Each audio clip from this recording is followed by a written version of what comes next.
nonsense about you thinking that I'm all right, Jack, so I don't have to worry about anyone else. You are off.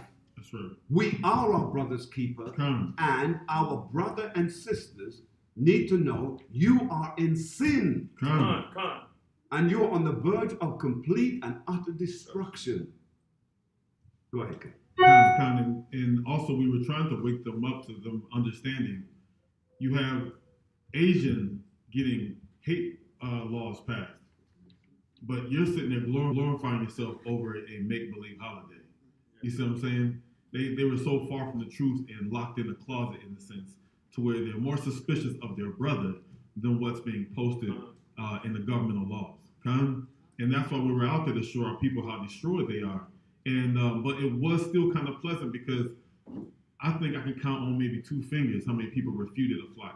Mm-hmm. You know, there was one wannabe scoffer, but when he understood that we are our brother's keeper, he ceased and desist because he understood it's not the case what you think it is. This is not Christianity. You know, this is no case us trying to push on $1,000 seed. Well, they've never met anyone like us before, and now when Cap had to go into history now to show him that, because he's trying to be a historian, so Cap had to go even deeper to show him that, listen, we come from a long way of history. We're not just here, we are scholars in this truth. And then he started to, back up a little bit. Yeah, he backed up and said, you know what, I will check it out because you are right what you're saying. Because he posed about Marcus Garvey, he posed about Malcolm X, he posed about Martin Luther King, how all we had these so-called great leaders, but we still didn't get anywhere. You know how Jake does. Well, why should we bother, is what he was saying. I said, what are you talking about? Those men were on a path of discourse because of what they were taught, what they were led to believe to be true was way from the truth, right? So when we showed them just some simple things for us, because the Most High is working us up to an understanding to where we are today, that where those men were, where those leaders were, it was way off. They were still trying to camaraderie all nations, and that's not biblical. Okay? The Most High separated the nations, right? To where He has Israel as above all nations. Okay? So that's what we were showing him, that this is not the case. So yeah, he backed up, recanted themselves, and said, you know what, I'll take a gander at it, and I love the fact that you guys are out here. But besides that, more so, the people were really forthcoming with receiving the flyers. Like I said, I can count on maybe two fingers who said, no, I'm good. I believe those people probably know what time it is. Just that the Most High is not dealing with them. But yeah, it was still good. It was still great. It was still eventful just to be in that presence among our people. And I give all honor and glory that the Most High had us out there and just to do the work, because that's what it's all about. This is a state of emergency, and that's why we did what we did, right? And the brothers were all engaging, all passing out flyers. Brothers did well. Brothers very well. Very, very well. And we went out 2 by 2s to make sure that everyone had a reader and everyone had a speaker, so everything was done in order. All praise to the Most High. Come on. To the Most High be the glory. Great things He has done.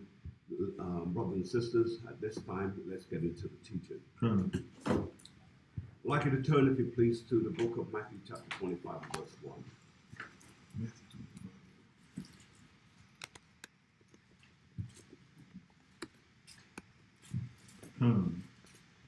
This is the book of Matthew, chapter 25 and verse 1. Then shall the kingdom of heaven be likened unto 10 virgins, which took their lamps and went forth to meet the bridegroom. And 5 of them were wise, and 5 were foolish. Stop there. Now, can anyone tell me what is the significance of the 10 virgins? Can anyone tell me what is the significance of the 10 virgins?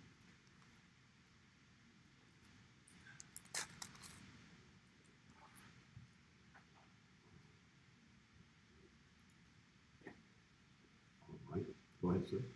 Grace and peace, sir. Grace and peace. I know 10 is a number of government. I remember we see that number. And this, I know the similitude there is, I believe the similitude there is like looking at Israel on one side, the 5 wise and the 5 foolish parts of our nation. All right, let me keep it short. Let's go to Job chapter 19. Job chapter 19. And let's begin reading, if you please.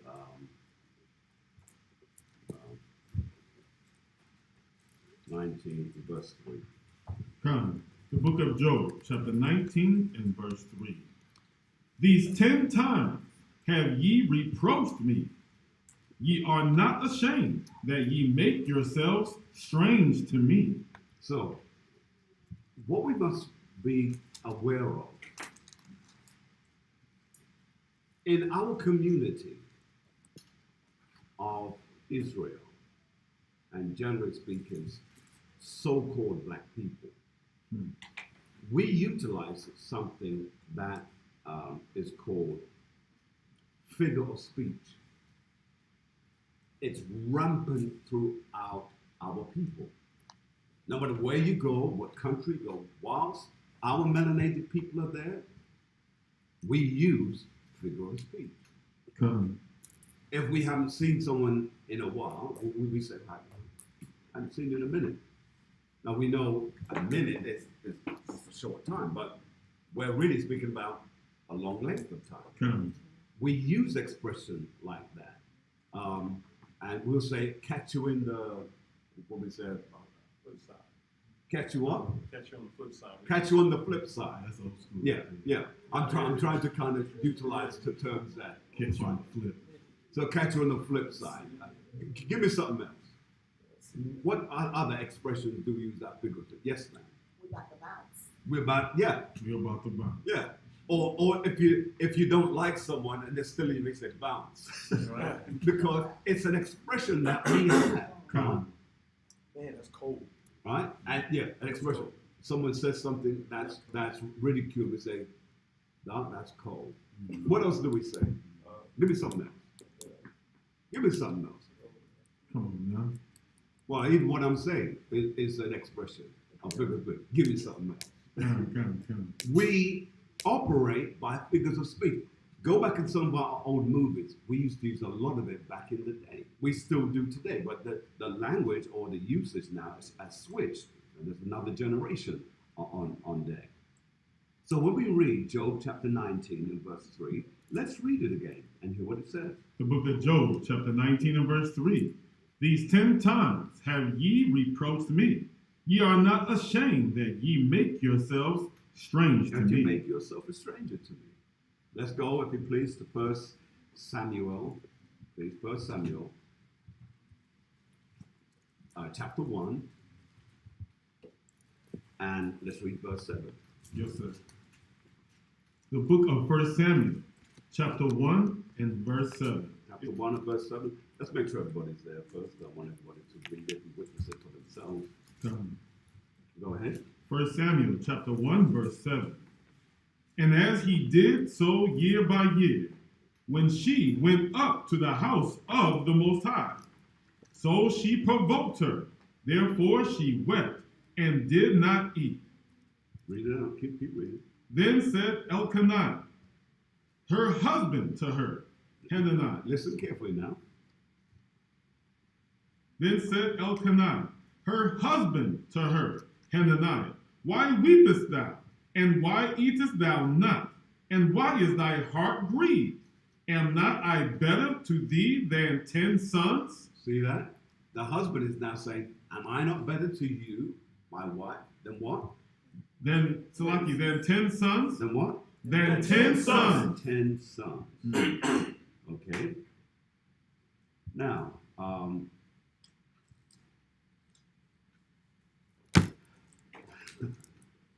let's go back, if you please, to Matthew.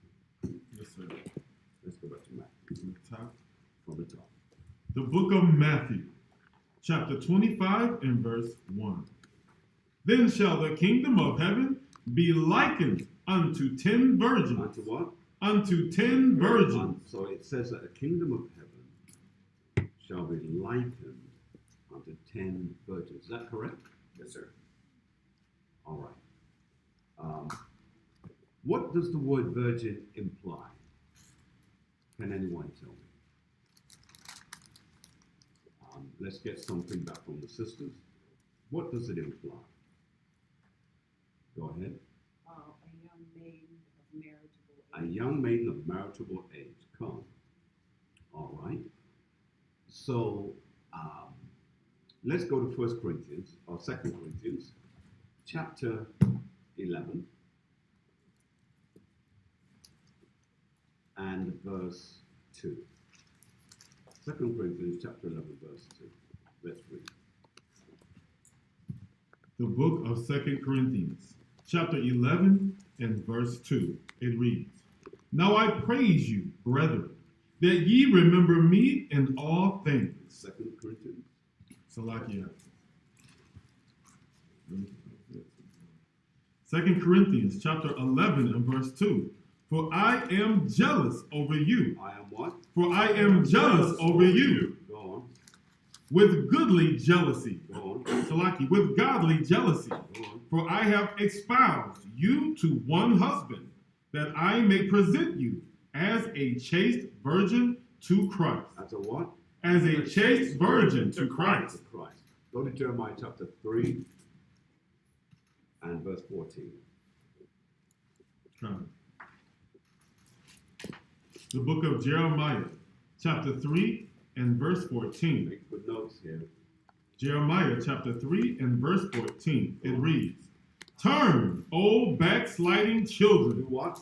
Turn, O backsliding children, Go on. saith the Most High. Read. For I am married unto you, Go on. and I will make, Salaki, and I will take you one of a city, and two of a family, and I will bring you to Zion. To Zion. All right. So let's get back on track now. Let's begin to put this all together. So back in Matthew chapter 25 and verse 1, we're going to spend a little time on each verse because of the context of it, the information that we need to extract. Then shall the kingdom of heaven be likened unto 10 virgins, Come. which took their lamps and went forth to meet the bride. All right. Explain to me, we already know what a virgin is, but now I want you to put it more on a term that we all understand. Sisters, Sister Brenda, what does a virgin imply to us now?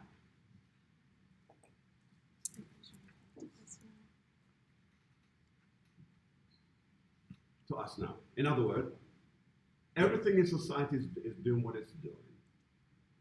But as a virgin, we have to what?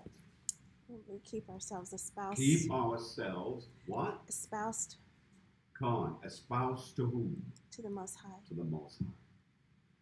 So, in the society we live in today, we have to keep ourselves separate from the things that are around us.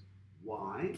Because those things have the ability to corrupt us, right? Come. Are you with me, brothers? Come. All right. So, if that is then the case, watch what it says next. So we understand virgin because we've had two examples of it there. Then it says, which took their lamps. So the lamp then, because everything written, it's not written by happenstance or accident. It's written for purpose Come. and on purpose. Let's go to Proverbs. Or before that, let's go to Psalms. Let's go to Psalms. Yeah. Psalms chapter 119, 105. Yes, sir. Psalms 119, 105. Come. The book of Psalms, chapter 119, verse 105. Thy word is a lamp. Thy word is what? Thy word is a lamp. Thy word is a lamp. Now, what does a lamp, what's its purpose? What do we use it for? Sister Wonder. To give light, To give light? How? For what shine purpose? light, bring light. Yes, we've got light in here. But when is a lamp best used? Oh, the light. At night. So a lamp is best used in darkness, right? Oh, Because you do this, I know you do. Because if you don't have lamp or light in darkness, the tendency then is that you can find yourself doing what? If you can't see where you're going, what will you do? I'm dealing with sisters just for a moment, brothers. What is the tendency for you to do? Who said it? To fall. Because if you can't see what's in your path, you will fall over as you go. So we live in a world of darkness that we have to make sure we have light that guides us so that the path that we're taking, we're not going to fall over or trip. Can't? All right. So with that in mind, now let's read Psalms again, please. Psalms 119, 105. Yeah. The book of Psalms, chapter 119, verse 105. Thy word is a lamp unto my feet. Thy word is a what? Is a lamp unto my feet. Is a lamp unto my feet. Read. And a light unto my path. And a light unto my path. So this book is meant to light our way so we don't get tripped up by all the things that's hidden out there in darkness that could cause us to nigh lose our way. Con? So with that in mind, we have to also be mindful that that we have to look after the lamp. We have to look after it so that it's important at this point. And we have to keep in our mind that your lamp is important so you can't abuse it. And like anything that's good for your safety, you have to take proper precautions to keep it functional, right? Now I'm saying all this up front because we're going to go up a long hill in a moment, and I want you to know that you've got the basics together. Come on? Let's go to Job chapter 29 and 2, please. Job chapter 29 and verse 2. Let's go. The book of Job, chapter 29 and verse 2. Job chapter 29 and verse 2. Oh, that I were as in months past, as in the days when God preserved me. That he did what? When God preserved He me. preserved me. Go on. When his candle. With what? When his candle. With his candle. Go on. Shined upon my head. Go on. And when by his light I walk through darkness. I walk through darkness. Come. So we need the light in order for us to walk through darkness that we don't find ourselves tripping up. Come. Now you got to watch this thing. Now here you'll notice that the scripture vacillates between two different types: candle and lamp. Come. Lamp and candle. Come. A candle is a waxed object with a string in it that is self-burning and self-perpetuating. But a lamp requires two things for it to be functional. One is a wick. Come. It's the source of where the light comes from, or I should say, emanates from. But for the wick to remain functional, it must have oil. Come. Now we'll get to the oil in just a moment, but oil is important. That's why the scripture uses the two types. It uses lamp and it uses candle. Come? Read that again. Read number 3 again so we make sure everybody Job knows. chapter 29 verse 3. When his candle shined upon my head. Go on. And when by his light I walk through darkness. I walk through darkness. Come. Because you can only walk through darkness by his light. Makes it clear, crystal clear. Proverbs chapter 6. Yes, sir. Let's go there. Proverbs chapter 6, 23. Let's read. The book of Proverbs, chapter 6, verse 23. Read. For the commandment. For what? For the commandment Go on. is a lamp. So it's now telling you that the commandments is what? Is a lamp. It's a lamp. Go on. And the law is light. And the law is light. to run here now. Let's I'll hold up just for a little bit because I'm going to preempt myself. So read it one more time for me, please, sir. Proverbs chapter 6, verse 23. For the commandment is a lamp. So the commandments that we follow is a lamp. Come. Read. And the law is light. And the law that we follow and observe becomes light to us. Come. That means you as the individual that the light is in, you become light. That's why the scripture says, ye are the light of the world. Come. Which world? Israel's world. We don't care about the rest of the world. We're caring about Israel because we must bring light to our people. Come. It's our people that's suffering. It's our people that's in degradation. So we bring light to them. Come? So that's important. Read it one more time if you don't mind. I just want to make sure everyone got that. For the commandment is a lamp, and the law is light. So the commandment is a lamp. Read. And reproofs of instruction are the way of life. So there's constant reproofs. Constant reproofs. That's why, what is a reproof? Quickly. Correction. Excellent. Correction. So that's why we have to be prepared to receive reproof. Don't take it personal. Reproof. Because it makes us better. That's right. Come on. Come. Because the more reproofs we have, that's what it says. And reproofs, S, of instruction are the way of life. Come. This is how we live. Because no one knows it all. That's right. When I was coming up, I was reproofed many times. Got no problems with it. Took it like a man. Kept moving forward. That's right. Made me, what I received back then, made me the man that I am now. Reproofs helps you. Don't take reproofs and take it personal. Come. You're missing the point. Come on. Come. If you have an athlete, what does the coach do? What is his job to do? Can you tell me, brothers, you, Johnny, because Yes, you were sir. a coach. He teaches. He teaches the right way. So he teaches you, the right way, then what? And he teaches you what not to do. And he teaches you what not to do. Now, in between all of that, what are the other things that he's got to do? He's got to push you. Even when you don't want to go or do, he pushes you to the point that you can become very aggressive with him.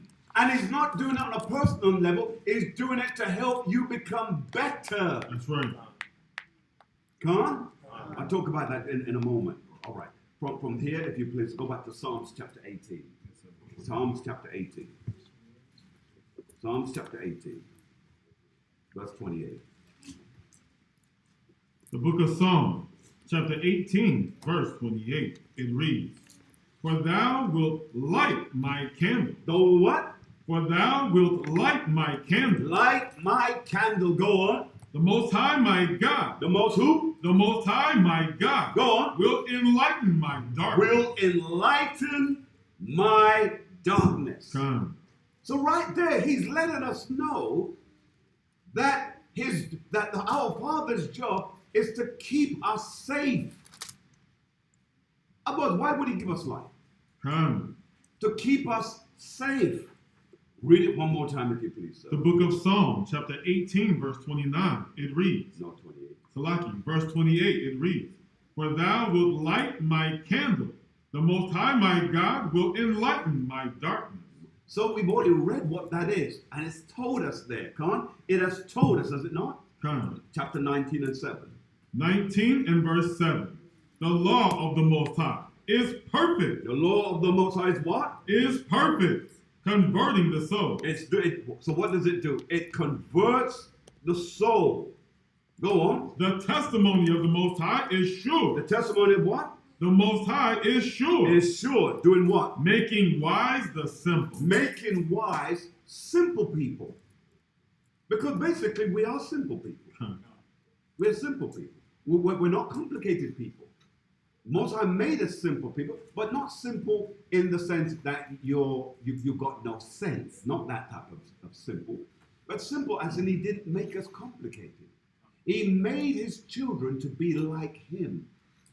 And in case you don't get it, we, the children of Israel, are a reflection of Him on earth. That's what we are. We are a reflection of Him right here on earth. That's what we are. Come on? Whereas the angels are a reflection of Him in the heavens. Come. Come? But we are those who operate, we're His earth creatures. We're the ones that will carry out, especially in the kingdom age, we will carry out exploits beyond the imagination of any so-called human being. Come. Come? All right. So any questions so far before I go further? Any questions? Any questions? All right. All right, let's move forward. From here, let's go to Proverbs chapter 10. Proverbs chapter 10. And we're going to read it from verse 18. Verse 18. The book of Proverbs, chapter 10, verse 18. He that hideth hatred with lying lips. He what? He that hideth hatred with lying lips, and he that uttereth a slander is a fool. Is a fool. So we as a people then, there are certain qualities that we cannot allow ourselves to operate by. Hatred is a quality that we can't afford to have. Lying lips is a quality we can't afford to have. Because the scripture tells us that we as Israel should not lie to any one of ourselves, our brethren. Come? And it says, and he that uttereth what? He that uttereth a slander is a fool. Is what? Is a fool. Is a fool. Hate does not belong to us. Now let's go back to Matthew chapter, let's read verse 2 now. Yes, sir. The book of Matthew, chapter 25 and verse 2. And 5 of them were wise. 5 were wise. And 5 were foolish. Remember, this is a figurative amount. Because the truth is, there's going to be many who are wise. And many, in fact, scripture lets us know that 2/3 are going to be really foolish. Come. So we see it's already letting us know that this is all figurative. So we don't use it literal. Like there's 5 wise and 5 foolish. No. That's all figurative, right? Let's go to the book of Revelation. Yes, sir. Revelation chapter 9 and 5, please. Yes, sir. It's the book of Revelation, chapter 9 and verse 5. It reads, And to them it was given that they should not kill them, but that they should be tormented 5 months. 5 months. But here's the thing, that 5 months represents 5 years. In actual fact. All right? So, go on, sir. Go on, please. And their torment was as the torment of a scorpion. Of what? Of a scorpion. Scorpion. The scorpion in the scriptures is speaking about the military helicopters that look like a scorpion, full body, thin tail, and a rotation at the back of it. And some of them, especially the gunship version, they have like an open section with missiles under it. It looks like the claws of a scorpion. What he saw back then, he did not know the name for, but he used the thing that was most he was acquainted with to give an explanation of what the future is like. So he called them scorpions.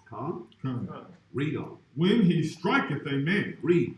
And in those days. And in what? And in those days. And in those days, go on. Shall men seek death. Men will seek to die. Go on. And shall not find it. And shall what? And shall not find it. And shall not find it. Can someone tell me why?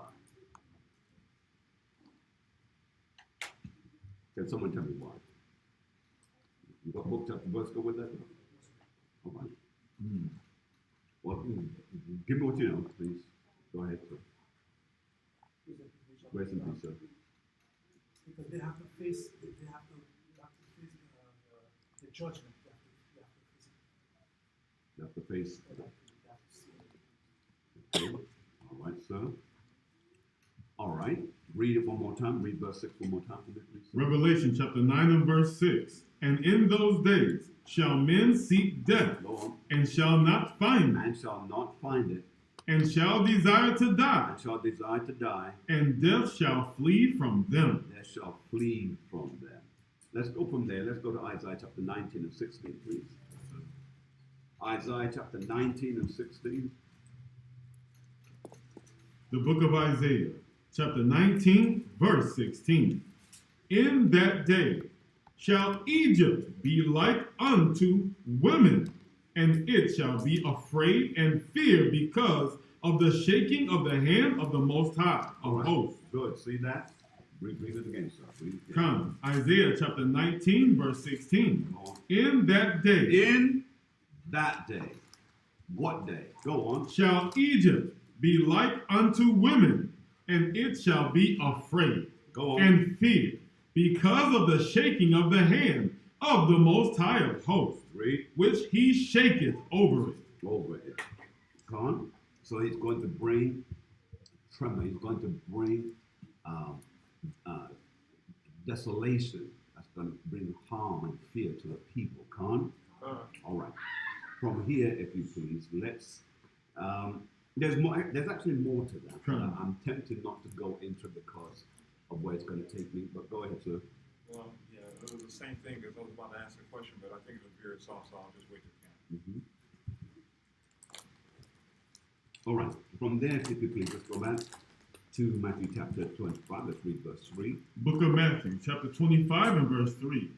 They that were foolish took their lamps and took no oil with them. They did what? They that were foolish took their lamps and took no oil with them. Took no oil with them. So the source of the lamp, in terms of what gives the flame, is what? I just said it earlier on. Okay. What is the source of it? Yeah, What is the source of it? All of it. The oil. The oil is the source of the flame. Con. So if you have no oil, you have no flame. Con. All right. Let's go to Zechariah chapter 4.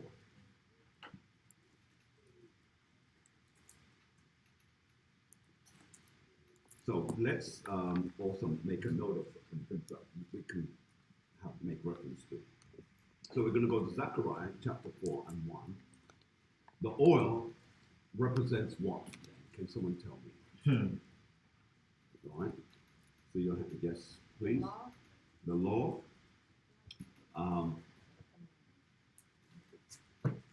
Thy word is a lamp unto my feet. Okay. But what does it represent? What does the oil represent?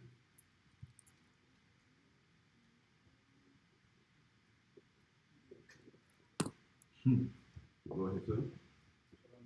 Shalom. Represent wisdom. You represent what, sir? Wisdom. That's good. It represents the type of the Holy Spirit You hit that last night. and understanding. Yeah, we did. So it represents the type of the Holy Spirit and understanding. Come on. Okay. Are we good with that? Let's read Zechariah. The book of Zechariah, chapter 4 and verse 1. It reads, And the angel that talked with me came again and waked me as a man that is wakened out of his sleep, Go on. and said unto me, What seest thou? And I said, I have looked, and behold, a candlestick, all of gold, with a bowl upon the top of it, and his 7 lamps thereon, and 7 pipes to the 7 lamps. So, this would have been better to give you an illustration, but I don't have a menorah in front of me. But imagine a menorah that has the 7 flames on it and the 7 bowls. From those are like 7 tubes. Above it is a bowl. Come.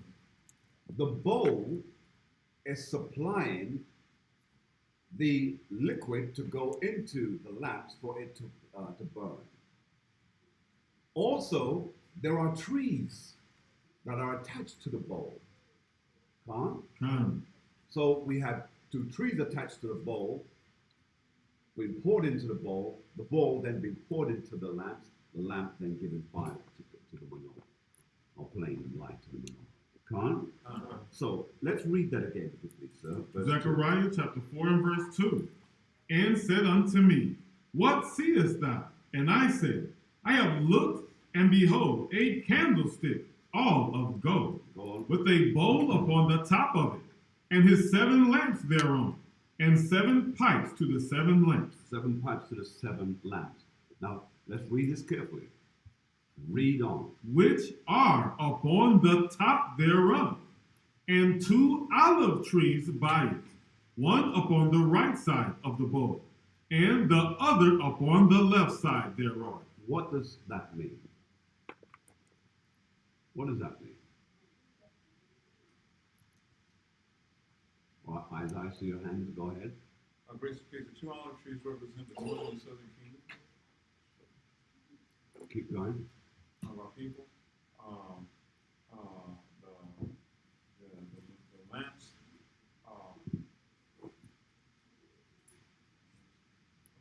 The northern and southern kingdom of our people, and the oil is the spirit that's being, or the covenants that's going to be poured out to us from our Father. Now, the only reason why, I mean, that's good what you said, that it's clever what you said, I should say. Clever. It's clever. Because sometimes what we seem to forget is that every time we see 2, we always say northern and southern kingdom.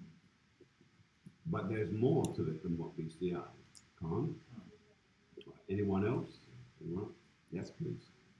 Going back to the 5 being wise and 5 being foolish, Mhm. and looking at this verse, seeing that the oil flowed from the right and the left, Mm-hmm.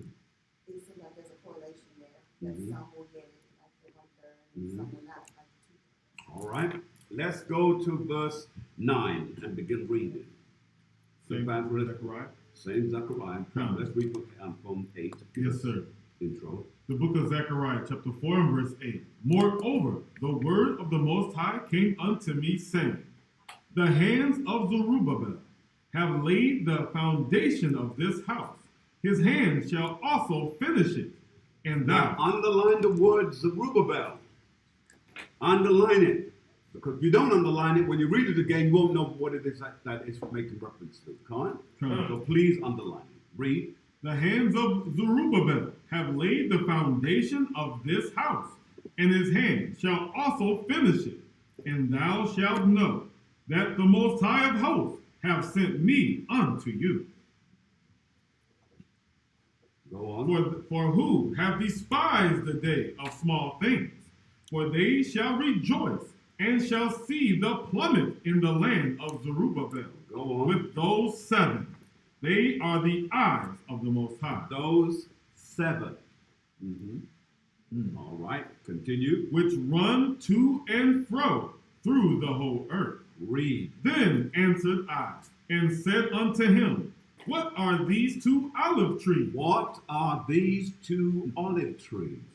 upon the right side of the candlestick and upon the left side thereof? Read. And I answered again and said unto him, What be these 2 olive branches, which through the 2 golden pipes empty the golden oil out of themselves? Out of what? Out of themselves. Out of themselves.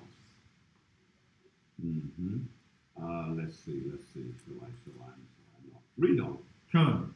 And he answered me and said, Knowest thou not what these be? And I said, No, my Lord. Then said he, These are the 2 anointed ones. 2 anointed ones. Right? Come.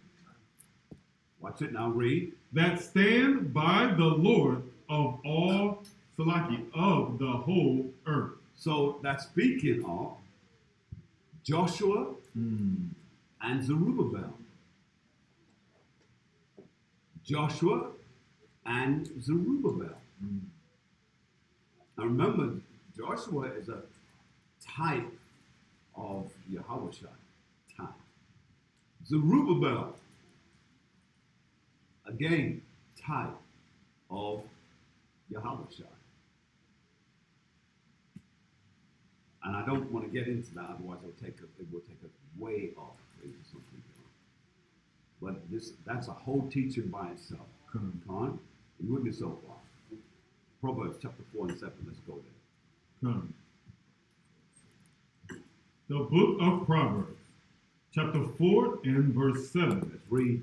Wisdom is the principal thing. So when it says wisdom is the principal thing, what does that mean?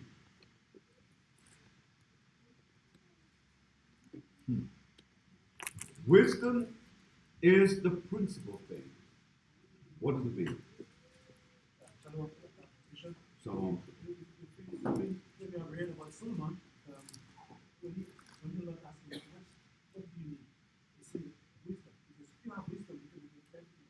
calm, but it said wisdom, let me repeat. Wisdom is the principal thing.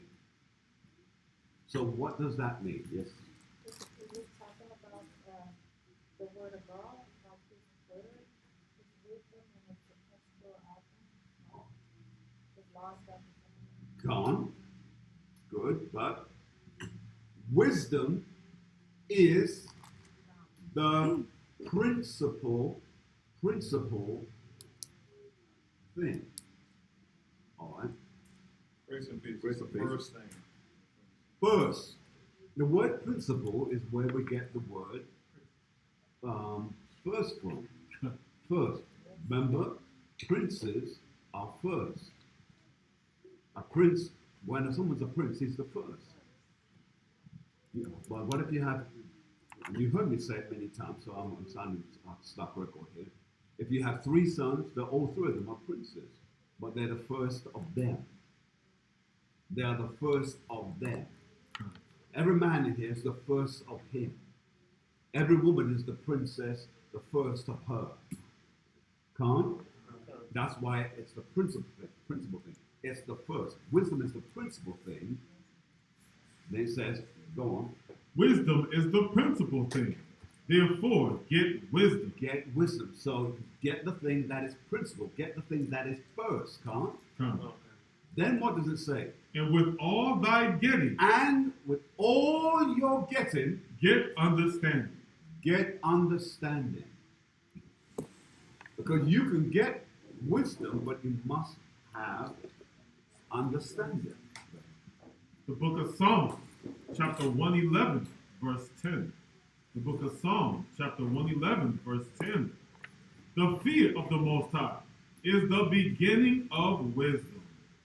A good understanding of all they that do his commandments, That one? that do his commandments. His praise endureth forever. Read it one more time. Psalms chapter 111, verse 10. The fear of the Most High is the beginning of wisdom. Read. A good understanding. But what? A good You understanding. must have a good understanding. Huh. Get wisdom. Therefore, get wisdom. But in all thy getting, get understanding. Huh. Got a lot of wise people out there who don't have no understanding. Must have understanding, come. Huh. Finish read what you're saying. Yes, sir. A good understanding have all they that do his commandments. His praise endureth forever. So understanding is critical for you to succeed. It is critical. You must have understanding. 1 Corinthians chapter 6 and 15.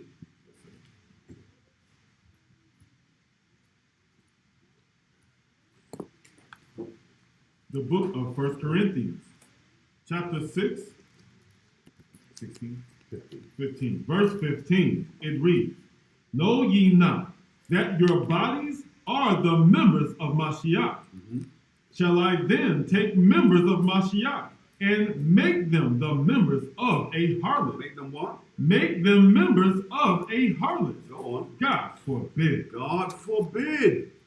Read. No, Salaki, what? Know ye not that he which is joined to a harlot is one body? For two, saith he, shall be one flesh. Shall be one flesh. Huh. Can't make it any clearer than that, can't? Mm-hmm. All right, let's make it clearer still. Let's go to Sirach, chapter 19.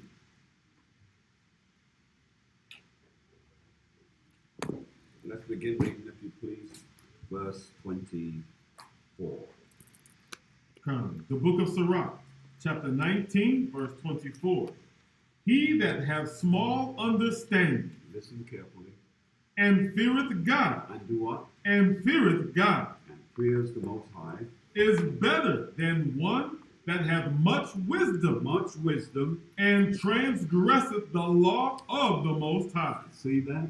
Uh, That's so crystal clear you don't even, yeah. you know, a blind man can see that one. Read it one more time, sir. Sirach, chapter 19, verse 24. It reads, He that hath small understanding and feareth God is better than one that hath much wisdom and transgresseth the law of the Most High. All right. Tobit chapter 12. Come, That's a gem. You want to make sure you highlight that one, Con. come, So let's go to Tobit chapter 12 and 8. come. Tobit chapter 12 and 8. Let's go there, please. Tobit, chapter 12 and verse 8. It reads, Tobit chapter 1 12 and verse 8. and verse 8. All right, so make sure that you're on page 41. You're reading from the Red Book. Go ahead. Prayer is good with fasting and alms and righteousness. A little with righteousness A little with righteousness. is better than much with unrighteousness. Go on. It is better to give alms than to lay upon gold. Than to lay up and hoarding up gold. Come. Con? Is that clear to you, everyone? Yes. Con? Good. All right, so long as we're on the same page. Now, let's understand this then. When, what do you think happens to a brother? Let's go back to Matthew chapter 25. What do you think is happening to a brother or sister when they see you knew how they were before and they start to lose that zest, that drive, that push? In fact, they were infectious. You like being around that sister because she was infectious. She was energetic. Or that brother because he just had a zeal that motivated you. Yes, ma'am? Yes, indeed. Look at me. Yes, been like that. All right, so what would you say is wrong with them? What's gone wrong with them? Huh? When someone has not got what they had originally, what's happened? Give me more white light in that one, please. What happened? Yes, sir. He stepped out of the, According to what we're reading, so keep it in context of what we're reading. I'm relating it to he stepped out of the way of the Most High. In other words, sort of like the congregation. All right. Anyone else? Anyone else? Can anyone tell me? Yes, at the very back. Say again. Their lamp has gone out. Good. Now, why? The lamp has gone out. Why did the lamp go out? Yes, that's good too, but based upon what you just said, which is absolutely right, what caused it to go out? The oil. When you begin to leak oil, and sometimes some brothers and some sisters begin to leak oil, your container has to be well fitted together. Otherwise, you will leak oil. That's why you get up and down syndrome. The container must be well fitted to hold oil. Come on? Because once you start losing oil, you start losing your way. That's right. Once you start losing oil, you start having a strange focus as to how you ought to walk. The way we used to hear you speak is not how we're hearing you speak now. But you've allowed yourself to become contaminated. Come on? Proverbs chapter 21 and 20, please. That's it, then. The book of Proverbs, chapter 21 and verse 20. Read. It reads, there is treasure to be desired. There is what? There is treasure to be desired. There is treasure to be desired. Go on. And oil in the dwelling of the wise. And what? And oil in the dwelling of the wise. There is oil in the dwelling of whom? Of the wise. Of the wise. Go on. But a foolish man. But a what man? But a foolish man. Go on. Spendeth it up. He does what? Spendeth it up. Go on. He that followeth after righteousness and mercy findeth life, righteousness, and honor. You must follow after righteousness. That means, that's why when people say, oh, I'm a lone ranger, I'm gonna, you are a fool. Come. There is no motivation when it's just you. That's right. There's something wonderful about being in the company of others, because when you feel a certain way, that one will help lift you up. Come.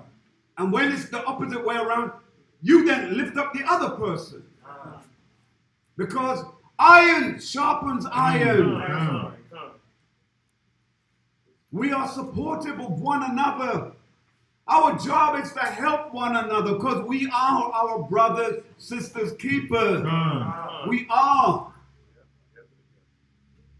We can't manage this by ourselves. Finish that for me. Yes, sir. So like that was verse 22. 22. Go on. It says, a wise man scaleth the city of the mighty. He does what? A wise man scaleth the city of the mighty. Go on. And casteth down the strength of the confidence thereof. So remember, brothers and sisters, in order for you to stay with oil and to stay strong, you have to pray and fast. Come. Listen, whenever I could always tell when someone is getting weak. Always. Because the signs are there. Come. How you were in the beginning is not how you are now. Come. The only way you can get yourself back is to what? Pray and fast. Fast and pray. You have to. Why is fasting important? Because whilst this body is being fed, your spiritual man gets weak. When you fast and this body gets weak, your spiritual man gets strong. Why do you think when people are starving, they start to see visions? Because the spirit side of them is becoming more prominent whilst their natural body is dying. I see things like that I never saw before. Because you're getting close to that realm and you're coming away from the natural world. Fasting is important, brothers and sisters. It is 100% important, huh? So let's go from there, please.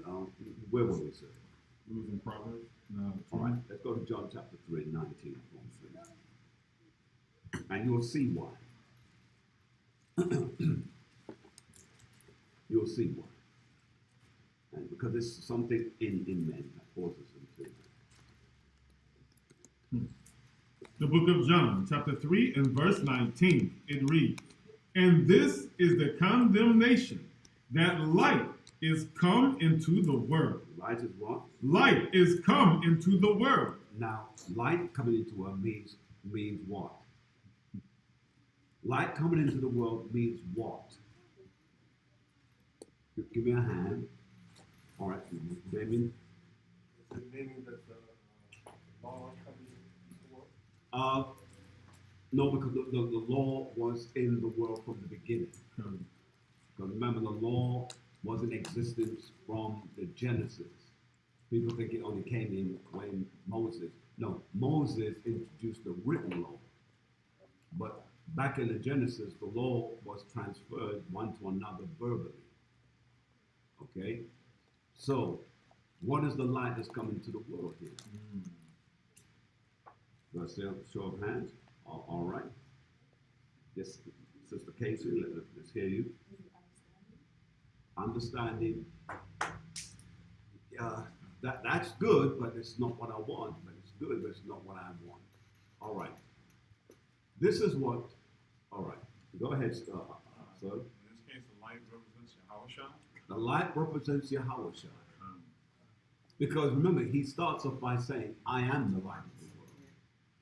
And then after he finished speaking about himself, then he says, "Ye are the light of the world." So why? Because he's our brother. And we are to be like him. When he was here, all who and how he was, we are to be. And the only way you're going to know how to be like him is to read his position in this book. And I'm not talking about New Testament. It's hogwash when people say, "Well, he came in the New Testament, and therefore he's in the New." No. There's no such thing as New Testament. Come. There's no such thing as Old Testament. Come. It's just the scriptures. Come. White people called it that. That's right. All praise. Because some people say, white people? Yes, white people did that. Come. White people. Edomites. We had a whole book. If there was such a thing as an old and new, then he wouldn't have said, "I came in the volume of the book, it was written of me." He didn't say old or new, he just said the whole book. Therefore, when we want to see Yahushua, we can see him from the beginning. We can see him in the Torah. Come. We can see him all through the Tanakh. Come. So he's in the volume of the book. So, read it again, sir. The book of John, chapter 3, verse 19. "And this is the condemnation, that light is come into the world." That light is come into the world. He's the light. He's the light of his people. Go on. "And men loved darkness rather than light." There is the key.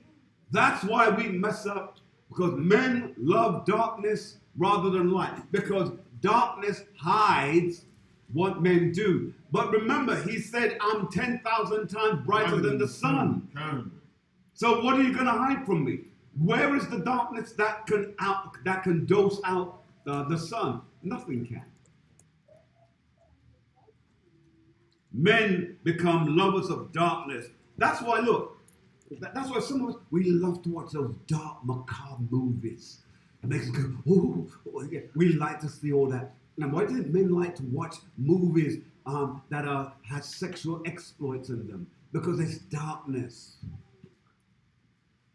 And men would hide on the side and watch certain things called pornography, and women, by the way.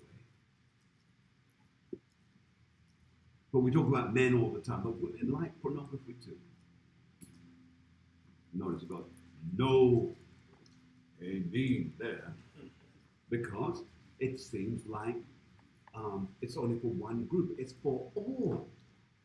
Read it again, please, sir. John chapter 3, verse 19. "And this is the condemnation, that light is come into the world, and men love darkness rather than light, Read.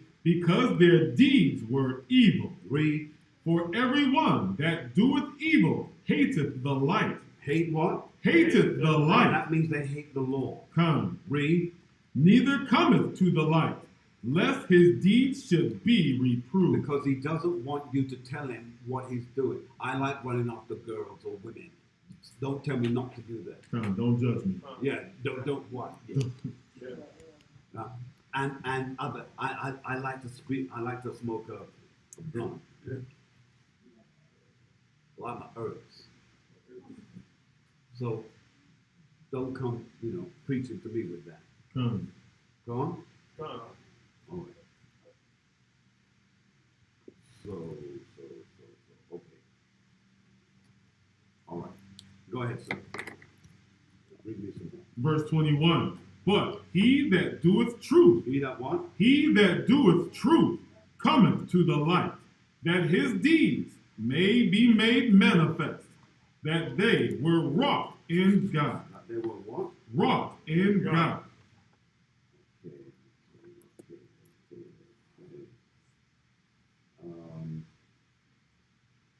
look at something right now. Bear with me just one quick moment. Ma'am, did you send me something? No, sir. No? I don't think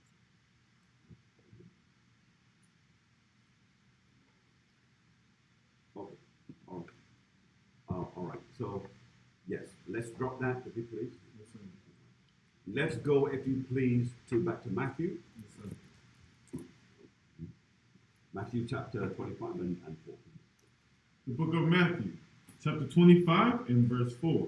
It reads, But the wise took oil in their vessels. But they did what? But the wise took oil in their vessels Go on. with their lamps. With their lamps. So the wise took oil in their vessels with their lamps. Come. Just bear with me just one quick moment. I just need to quickly check something before I have you go there.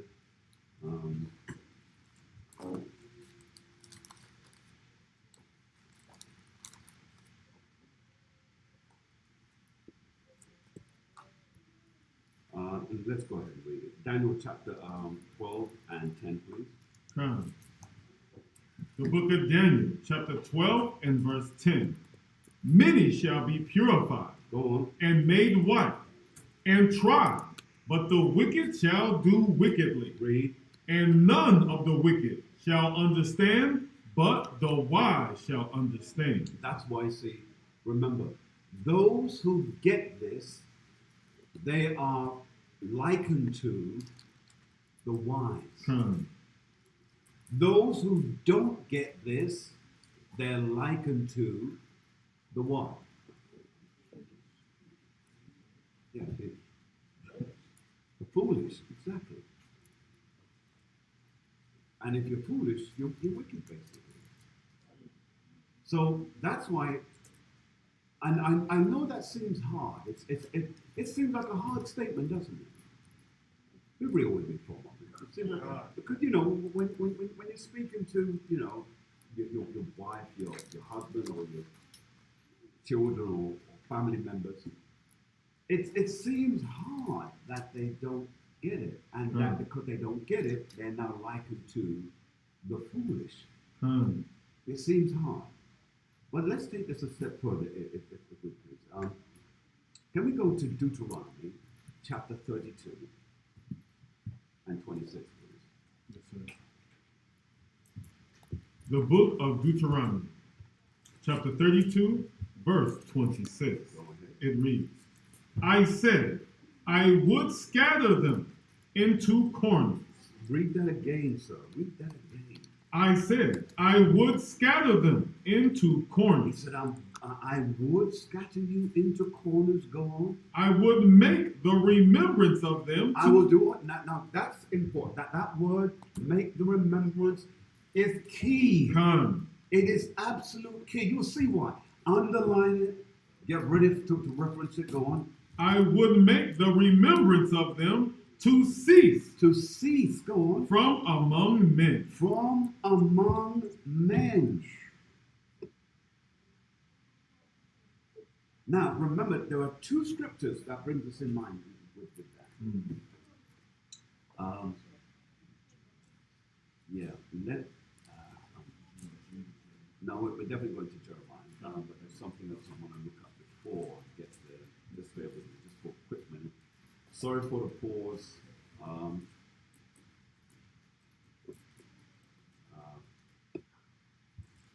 And thou shalt not.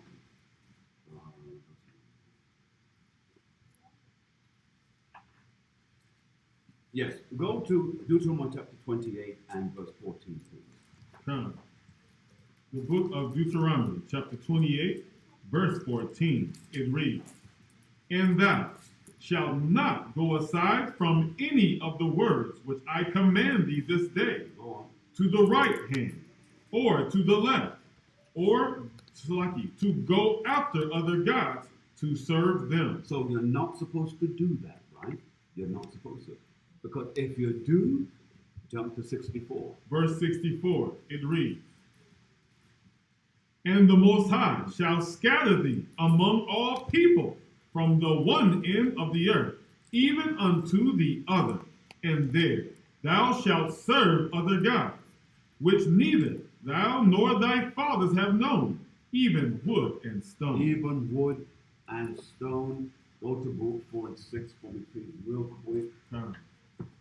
Real quick, because I got someplace else I want to go to. This. The book of Baruch, chapter 4 and verse 6. We were sold to the nations. We were what? We were sold to the nations. Go on. Not for your destruction, Go on. but because ye moved God to wrath. So remember, he didn't do it to completely destroy us, because we disobedient, moved him to bring us into destruction. Go on. But because ye moved God to wrath, ye were delivered unto the enemy. We were delivered unto the enemy. See that? Now let's go to Jeremiah chapter 17 and 4. Yes, sir. The book of Jeremiah, chapter 17 and verse 4. And thou, even thyself. Stop. Read it again. And thou, even thyself. Now, are you getting what this is saying to us? Read it one more time, please. Jeremiah chapter 17 and verse 4. And thou, even thyself. Stop. Now, it's making a statement. And the statement that it's making is very simple. It's saying this. Read it again. And thou, even thyself. Even thyself. Usually, we read quickly past this and go on to the next clause that says, shall discontinue. But here's the point that we've missed. He's saying this. This is what the Most High is saying to Jeremiah. He's telling him to his face as he's writing this down. He said, Jeremiah, you know what? He said, and now, even you, a man of God who have been so selective and righteous in your walk with me, you are going to be discontinued from your heritage, and you won't even know who I am, and you won't know who you are. That's the part we miss, because we miss that it's telling us that he put this on Jeremiah himself. Read it again, slowly. And thou, even thyself, shalt discontinue. You, Jeremiah, you are going to discontinue from what? From thine heritage. From your heritage. Hold it there. Go to Sirach chapter 17 and 11. Sirach chapter 17 verse 11. Beside this, he gave them knowledge and the law of life for an heritage. For what? For an heritage. The law is a heritage for us. Still staying there in Sirach. Go to 24 and 23. Sirach chapter 24 verse 23. All things are the book of the covenant of the Most High God, even the law which Moses commanded for an heritage unto the congregations of Jacob. Unto the congregation of Jacob. You have a heritage. But he says here in Jeremiah, it said, and thou even thyself shall discontinue from your heritage. You, Jeremiah, talking to you first, you are going to discontinue. You don't know. You won't even know who you are, son. Because you're going to come back to the earth. I know what it's going back to. I did put the lesson there. No, I'm saying that was the question I was going to ask. Here it is. Listen, you could literally be Isaiah. You have the name Isaiah. And you may be, well, I like Isaiah. I'm going to call myself Isaiah. And not have my government name. But here's the thing. You might be Isaiah. And none of us know it. And you don't even know what you're calling yourself. That's why the scripture teaches us that we must treat one another with great respect. We don't know who's Sarah among you. We don't know who's Deborah among you. I mean, heavens, you could even be Mary. None of us know. That's why the scriptures teach us to be respectful of each other. That's right. And you hear me say this at least once every 3 months. I push it hard. Why? Because that's what you've got to be. Otherwise, we're just going to be just like the rest of our brethren out there, and we treat one another with disrespect all the time. That's right. Not getting who we are.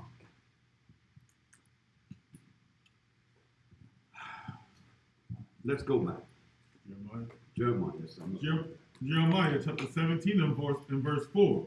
Even thou, even thyself shall discontinue from thine heritage that I gave thee, and I will cause thee to serve thine enemies in the land which thou knowest not. Notice he said, well, I'll come back, but I won't serve. Garbage. He said he will cause you That's right. to serve your enemies. And he said that you're serving enemies in the land which thou knowest not. And he says, for ye have kindled a fire in my anger. That's right. Which shall burn forever. Now, we as Israel, we thank the Most High God that we've learned to understand what the word forever really means. Because if it was under our Christianity understand, we'll think that's forever and forever. Amen. But really, the word forever is an allotted period of time, known only to the Almighty Himself. And the word forever and forever is an even greater allotted period of time, known to no one but the Almighty Himself. That's right. Khan? So he said that we have kindled that in Him. Go to Deuteronomy 32 and 26 real quick. The book of Deuteronomy, chapter 32, verse 26, it reads, and I said, I would scatter them into corners. I would make the remembrance of them. See, the remembrance of them, go on. To cease from among men. It ceased from among men. That we who are waking up, that's why you know, brother, if you know what you know and you've woken up the way that you've woken up and you're still playing around with this thing, as I said, whatever happens to you, you deserve it. Because you can't come so close to heaven's gate. I'm not talking about heaven. I'm talking about heaven up there. I'm talking about kingdom. You can't come so close to dipping your big toe into the kingdom and you pull back to go and do the foolishness of this world. Are you mad? Have you lost your mind? Finish it, sir. It says, I would make them, I would make the remembrance of them to cease from among men. from among men. Now, let's prove that even further. Psalms 83 and verse 4. We just read that, won't go any further. The book of Psalms, chapter 83 and verse 4. They have said, come, and let us cut them off from being a nation. They have cut us off from being a nation. You know, the so-called black man of America, the so-called black men and women of the Caribbean, South America, even our Mexican brothers of Puerto Rico and Chile and El Salvador, as well as Mexico, all of our brothers don't know where they're from. Come. They don't know. You ask them and say, oh, I've been here all the time. No, you haven't. No, you haven't. My Mexican brothers, you haven't been there all the time. You were planted there. That's right. Do you know that you can ask any so-called black person, or Mexican for that matter, but primarily black people, you can ask them and say to them, can you go back at least 10 generations? None of us can.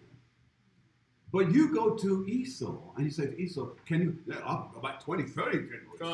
Come. I can tell you all about what happened to my great. You see, we don't know these things. They do. That's right. All right. Go ahead and finish that first. Read it again. Come, Psalms chapter 83, verse 4. They have said, come, and let us cut them off from being a nation, Read. that the name of Israel may be no more in remembrance. In remembrance. In remembrance. Isaiah chapter 51 and 20, please. The book of Isaiah, chapter 51 and verse 20. It reads, thy sons have fainted. They lie at the head of all the streets, Go on. as a wild bull in a net. Yeah, the wild one. As a wild bull in a net. Now, let's break this down properly, because again, it's a verse that we've read over in the past. We've never really dealt with it. Now, watch us deal with it. Now, go ahead. They are full. Start from the top. Come, Isaiah chapter 51, verse 20. Thy sons have fainted. Stop. Come on. Fainted there. Meaning, they have what? When you faint, what happens to you? Brothers and sisters, when you faint, what happens to you? Who said that? You lose consciousness. Now, if you lose consciousness, you're not aware of what's going on around you, right? Israel has lost consciousness. That's right. They fainted. Read. Thy sons have fainted. They lie at the head of all the streets. They are hanging out at all the streets, and people know where their corner is. Is that not us? Come. Come on. I mean, let's be real here. That's right. Go on. As a wild bull As a wild bull, how? in a net. In a net. We're busting up everything. We bust up anything that's around us. It's like that destructive nature has taken hold of us. But it's not really who we are. We are products of the curse. Come. Go on. They are full of the fury of the Most High. They're full. In other words, all the things that the Most High put in us to be destructive and to carry on like wild men and wild women. That's why when we were out at that camp last week, we saw some stuff that truthfully was X-rated. And hearing records that's talking about what the man does to the woman and what the woman does to the man, and children around hearing all that. We are full of the fury of the Most High God. Come. That's like normal. And then it says what? The rebuke of thy God. And that is the rebuke of the Most High God on us. Come. That's what it is. Con? Any questions so far? Any questions so far? Any questions so far? All right. Let's go to 2nd Ezra, chapter 7 and verse 28. 2nd Ezra, chapter 7 and verse 28. It's the book of 2nd Ezra, chapter 7 and verse 28. For my son, Yahushua, shall be revealed with those that be with him. Oh, let's go back. Let's reread this, please. Let's use the word that's there. Come. 2nd Ezra, chapter 7, verse 28. For my son Jesus shall be revealed with those that be with him, and they that remain shall rejoice within 400 years. Within 400 years. All right. Explain that, please. Brothers, sisters.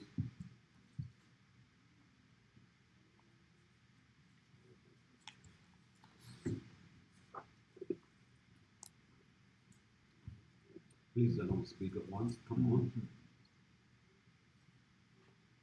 Somebody just give it a go.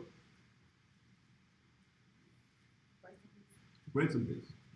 It seems to me like it's saying after a period of time, which is 400 years, those people that know the truth, or it will come to those, like the prophets will give the truth. Mhm.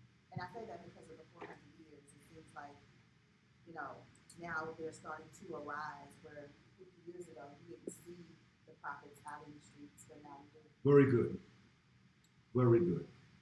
Very, very good. Now, let's go back and read it again, put it in context. 2nd Ezra, chapter 7 and verse 28. Let's begin at 27, please. Verse 27. And whosoever is delivered from the foresaid evil shall see my wonders. So, that's the key. Whosoever is delivered from the foresaid evils shall see my wonders. Come. You who are now, however the Lord brought you into this, the Most High brought you into this truth, you are beginning to see the wonders. As I just said, 50 years ago, you didn't see black men bold standing in the street speaking the way that they're speaking. Come. Now you're seeing them do it. And they don't care who you are who wants to come up in front of them. They don't fear apologetics. They don't fear anyone with so-called philosophy. They come, we turn them into ashes and blow them away. Come. Because they don't know what we know. That's right. So it says here, go on, verse 28. Verse 28. For my son Jesus. For my son Jesus, the reason why I wanted him to read it as verbatim is because I want to point out what's in the scripture. Come. So he says, for my son Jesus Shall be revealed. shall now be around, so to speak, go on, With those with men, go on, that be with him. that shall operate with him, go on, And they that remain shall rejoice. and those who remain with him shall rejoice. Because remember, he had 70. Yahushua had 70. Many of them left him. That's why, remember, when you start something like this,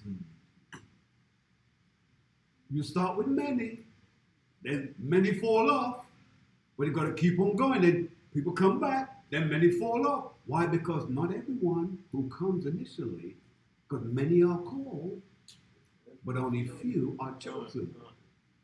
Because some of you have been with me a while. You were with me over the other side, where the room was packed out over the other side. You've been with me. We've seen that side. But what happens is, many are called, you are chosen. But the thing with Lisa, you've got to keep on building, because this is a net to catch those who are of the election. So then when we look at this now, it says, remain shall rejoice within the 400 years. Now the 400 years that he's speaking about is 400 years after Ezra. This Esdras that we're reading here is Ezra in the King James. So Esdras and Ezra are the same people, right? So here it's saying 400 years after Ezra or Esdras will come, Yahushua, read 29. Verse 29.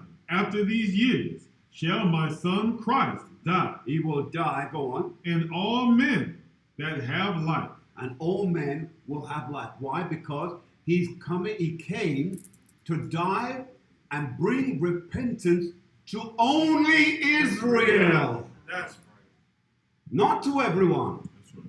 Why is it Israel? Because Israel were given the laws and Israel broke the laws. That's right. Con? Make sense so far? So then what we have to look at, read on, sir. Verse 30. And the world shall be turned into the old silence. The world shall be turned into what? The old silence. Go on. 7 days. 7 days. Like as the former judgments. Read. So that no man shall remain. So no man shall remain. Are you getting this? Huh? All right. You still with everybody still with me? All right. So now let's read on. Verse 31. And after 7 days, the word that yet awaketh not shall be raised up. So the world, what world? Israel. Come. Israel was in a state of slumber. Why is that so important? Hold right where you are. Hold that. Jump back with me to Matthew chapter 25. Read where we left off. Yes, sir. The book of Matthew, chapter 25 and verse 5. It reads, Salaki, verse 4. But the wise took oil in their vessels with their lamps. Watch this, go on. While the bridegroom tarried, they Whilst all the bridegroom went away, whilst Yahushua went away Come. back to his father to report what was done Come. and to explain who are his chosen. Come. Go on. while the bridegroom tarried, they all slumbered. They all what? They all slumbered Go on. and slept. And slept. So go back now to the Apocrypha. Read what we left off. Come. It says 2nd Ezra chapter 7 and verse 30. And the whole world shall be turned into the old silence 7 days, like as into the former judgment, Go on. so that no man shall remain. Go on. And after 7 days, the world that yet awaketh not. See, the world, Israel, has not yet awakened. That's what it was saying. Go on. Shall be raised up, Shall be raised up. Go on. and that shall die that is corrupt. Go on. And even those that wake up now, some of them are going to die if you're corrupt. Go on. And the earth shall restore those that are asleep Go on. in her. Go on. And so shall the dust, those shall Salaki, and so Read shall it again from the top. Yes, sir. Verse 32. And the earth shall restore those that are asleep in her. Read. And so shall the dust, those that dwell in silence and the secret places, shall deliver those souls that were committed unto them. Unto them. See? So there are some of us, we are committed unto the Most High. He has put his signature on us. In other words, he's sealing us. Are you getting this? So what's happening during that 400 years of silence? And all right, Yahushua comes, he dies on the cross. After he goes, so what happened? Then we have something called 70 AD. So 30 years after Yahushua dies, 70 AD, between 30 and 40 years, 70 AD takes place. Not long after that, several years later after that, then comes the transatlantic slave trade. Are you seeing this, ladies and gentlemen? And now it affects the whole world of Israel. Because remember, much of our people left and came over to America, which was the 10 tribes. They were here in America by themselves. They were the first people here, not the Native Americans. No, sir, Bob, not them. Only the 10 tribes were here. the Native Americans are the mixture of other nations with them and with our people that cause a Native American group of people to come about. I'm only saying it like that because I don't want to get into that. That's another teaching. We'll do that down the months to come. So you'll see that the northern kingdom is really mixed up. That's why they are so lost. And they don't know who they are. That's right. They think they're white men. We asked one time, so what ethnicity are you? I'm white. You brown like sugar. And you turn it around and say that you white. See? So here is the situation. That's how messed up our people are. But the Most High has done it that way on purpose. That's right. So then the transatlantic slave trade brought the southern kingdom over to the northern kingdom in America. And for those of you that don't get it, that's why for the first time in all of creational history, we find that both northern and southern kingdom are in one place. That's right. No other country can claim that, but the America, Central America, and South America. That's why when Yahushua returns, you've heard me say this several times before, he's coming to America first, nowhere else first. But what the Bible says, he's gonna go to Jerusalem and he's gonna put one foot on Olive and another foot. Shut up, you don't know the scriptures. He's coming to America first. He's coming to get his people out of Babylon first. That's what he's coming to do. Do we get this? Do we understand it so far? All right, now let's go back to Matthew chapter 24, 25, and let's read if you please. The book of Matthew, chapter 25 and verse 5. While the bridegroom tarried, they all slumbered and slept. They all slumbered and slept. Psalms chapter 13 and verse 3, please. Yes, sir. Psalms chapter 13 and 3. Let's go there. Psalms chapter 13, verse 3. Consider and hear me, O Yahweh, my God. Lighten mine eyes, lest I sleep the sleep of death. See, that explains why it speaks about the world was turned into the silence of old for 7 days. Go on.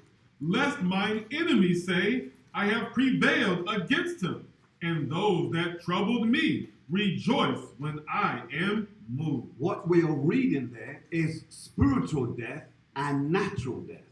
Read it again from the top so that those of you who are taking notes, you will take notes of this. Psalms chapter 13, verse 4. Verse 3. Verse 3. Consider and hear me, O Lord, my God. Lighten mine eyes, lest I sleep the sleep of death. Lest mine enemies say, I have prevailed against him, and those that troubled me rejoice when I am moved. So remember, it's speaking about the death, meaning you died to who you were. That's why our people struggle to believe that you are Israel. I'm not Israel.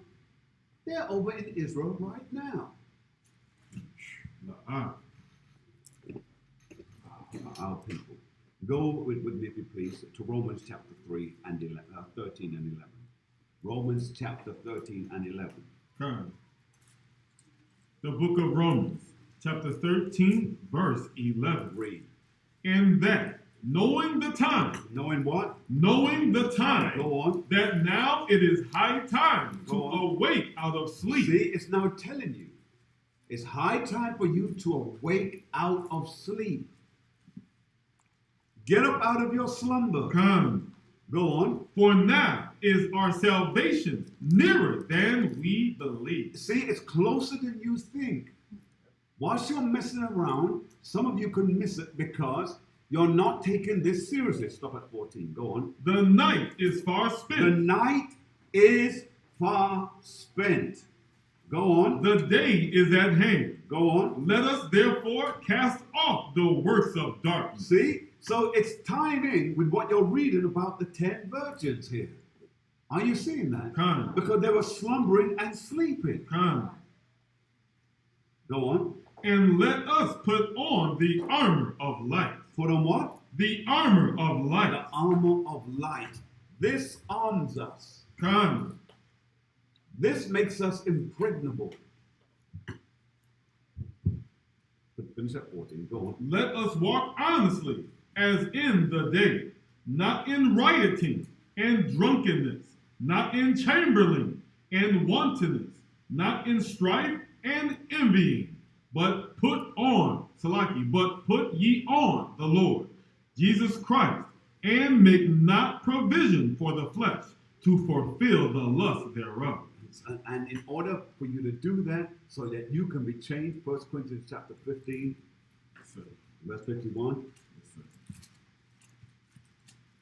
The book of 1 Corinthians, chapter 15, verse 51, it reads, Behold, I show you a I mystery. show you something hard to imagine. Go on. We shall not all sleep, You are not all going to be dead. Go on. but we shall all be changed. But you're going to be changed. Go on. In a moment, in the twinkling of an eye, at the last trump. For the trumpet shall sound, and the dead shall be raised incorruptible, and we shall be changed. And we shall be changed. Let's go to John 9 and 4, please. Okay. The book of John, chapter 9 and verse 4, it reads, And this is why we do what we do. I must work the works of him that sent me. Now, tell me, what is the works? Can someone tell me? What is the works? Grace and peace is waking up our people and causing them to come back home. That's the works. Waking up our people. Part of the works mean you're going to get dirty sometime. What's the dirt? People are going to talk bad about you. They're going to scorn you. They'll laugh you to shreds. If you're worried about that, then you're in trouble, basically. But you have to learn to take all of that. People are going to laugh you to scorn. And this is why on the Sabbath, many of us, we haven't learned how to enjoy the Sabbath. We haven't. You know, when we used to go to when we used to be the Sunday go to church worshipers, we had a very slack regimen. And what was a slack regimen? Turn up at church whatever time we wanted. Sometimes we turned up just before the word. Then we slipped in there and we got in to get the word. And right after that, the church would have a bake sale, and so you go into the basement, go into another room to get the bake sale. And for those that didn't do the bake sale, you went down to Red Lobster or Denny's. You see how the whole organization of that, even though we may or may not have known that back then, it was contrary to the will of the Most High God. Come on. Because it was breaking every law in the book. You say that Sunday was the holy day, but you're spending money like crazy and carrying on like crazy. And then some I swear to you, I'm not lying. I remember how brothers would come to church with those little TVs with an aerial, have their head hung down, and be watching the game.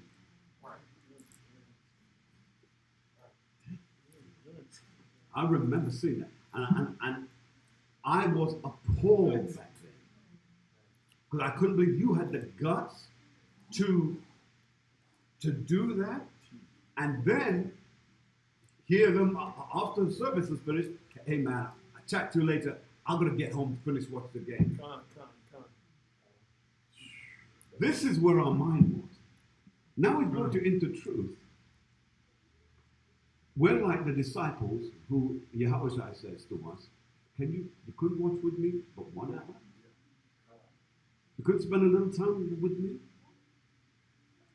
Because we want it to be over and done, so I'm going to get on with my life. Well, you know, this is the beauty about the Most High God. He reads our minds. He knows where your mind is at. He knows where your true spirit and your true loyalty lies. Come. And he'll fix you up. Don't worry. He'll give you your reward. If you think you can play with him, try playing with him some more. Because he doesn't mess around. Come. That's why I used to say back in Newcastle, to say, take a look around you. Take a good look around you. Now, the people that you see now may not be the people you see later. Because some of them are not going to make it. Come. Right? Read it again, sir. John chapter 9 and verse 4. I must work the works of him that sent me, while it is day. Go on. The night cometh, when no man can work. When no man can work. Now, can someone explain to me, what does it mean, I work the work of him that sent me while it is day, for the night comes? What does that mean? We dealt with that in one of the Bible classes, so who can tell me? Go ahead, sir. I don't remember the book, chapter, verse, Mm-hmm. but it's going to come a time where no one, you will not hear what teaching anymore. Mm-hmm. All right. Similar to the Hitler Day, when they were burning books. Mm-hmm. The day is coming. Everyone right now, most people know that we're the same group of men that are right there in Sugarland. Yeah. Come. They know that. We've been there for years now. And some even, like last I said, oh, I've never seen you here before. Which is stupid. Really. Come. But anyway, we're the same men there. And what happens is there's a time coming when people will know where we are and they will rush to get there, to get teaching, to get answers. And they won't be able to get any because the time will come when Most High will say, that's it. No more. No more teaching. That is over now. Whatever they were getting, if they didn't get it then, they're not going to get it at all. Come. The scripture says there's going to be a famine in the land for word, and they can't get it. Work the works of him that sent me whilst it was day. The day was whilst he was with us. The day was whilst he was with us, because he's the light of the world. When he went, night came. That's right. And that's why when we read the scriptures, it said that some slumbered and slept. It's because, read it again, sir, verse 5. Matthew 24. 25 and 5. Yeah. Yes, sir. The book of Matthew, chapter 25 and verse 5. It reads, while the bridegroom tarried, they all slumbered and slept. They did what? They all slumbered and slept. Go on. And at midnight there was a cry made. Now, watch this. There was a cry. What was the cry? What was the cry? Yes, ma'am. Say again. This was an actual cry. If it said sound, then we could say possibly it could be the trumpet. But now this was a cry. Oh, grace and peace. Grace There and was peace. wailing because they could see him coming. See, when the verse would be there. Hold it. I'm going to say keep it short. Read it again. Listen to it. Answer after that. Matthew chapter 25 verse 6. And at midnight there was a cry made. Stop. So give me the answer now. At midnight, the cry was made, and in Matthew 24, verse 30. Matthew 24, verse 30. That's what they saw. Matthew 24, verse 30. 30 you said, right? Verse 30, yes. All right. Let's read. Matthew chapter 24 verse 30. And then shall appear the sign of the Son of Man in heaven. And then shall all the tribes of the earth mourn, and they shall see the Son of Man. All right, stop. Now, go to Malachi. Let's cut to the chase. Chapter 4 and 4. The book of Malachi, chapter 4 and verse 4. Go on. Remember ye the law of Moses my servant, Go on. which I commanded unto him. Which what? Which I commanded unto him Go on. in Horeb for all Israel. Go on. With, For who? For all Israel. Go on. With the statutes and judgments. Go on. Behold, I will send you Elijah, Go on. the prophet, before the coming of the great and dreadful day of the Most High. Go on. And he shall turn the heart of the fathers to the children. He will do what? And he shall turn the heart of the fathers to the children, and the heart of the children to their fathers, lest I come and smite the earth with a curse. That's the cry. The cry is the cry that was made for or by or for Elijah, who would come, who then would be in his reincarnated state as John the Baptist. The scripture that I thought you were going to come with was the one who cried in the wilderness. All right? I'll find that scripture and I'll let you open that one, okay? So, that's the cry. The cry is Elijah. Now, John the Baptist crying in the wilderness. And he's crying because we have forgotten the Lord. It said, remember ye the law of Moses, my servant, which I commanded unto you in Horeb. For all Israel with the statutes and judgments. Go ahead, sir. Matthew chapter 3, verse 3. Read verse 3. Go ahead and read it. The book of Matthew, chapter 3 and verse 3. It reads, chapter 3 and verse 3.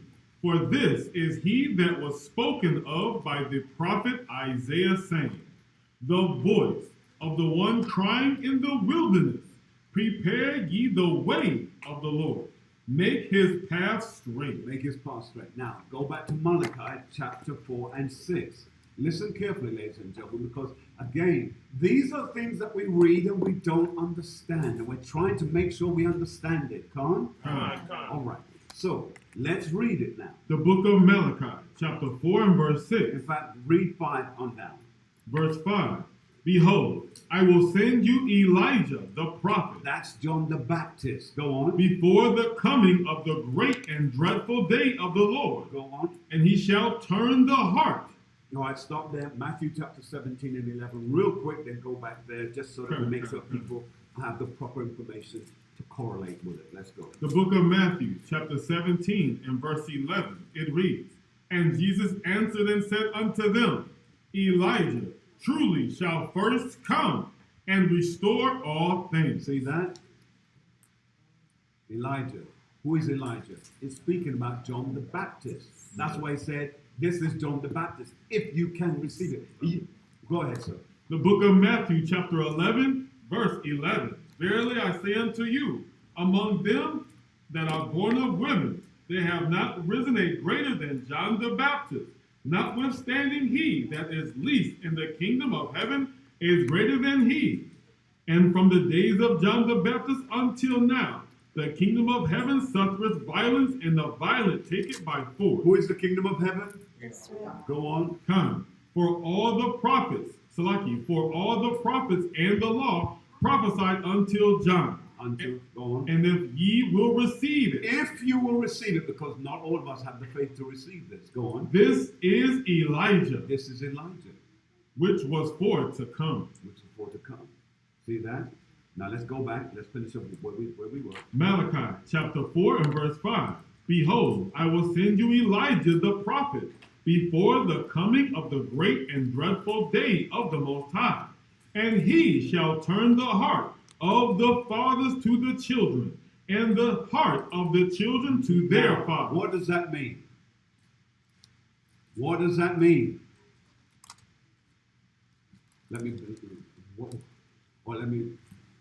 does that mean? What does that mean? My wife said I sound too harsh, so I quickly rethink myself. So what does it mean? I don't mean to be harsh, but I certainly don't mean. So what does it mean?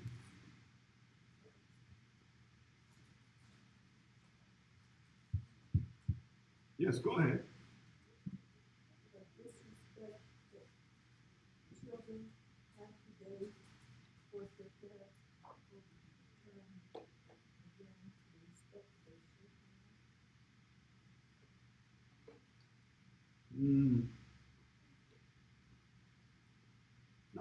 Not close. I mean, you're on the right track, but you just worded it a little bit wrongly. All right. Anyone else?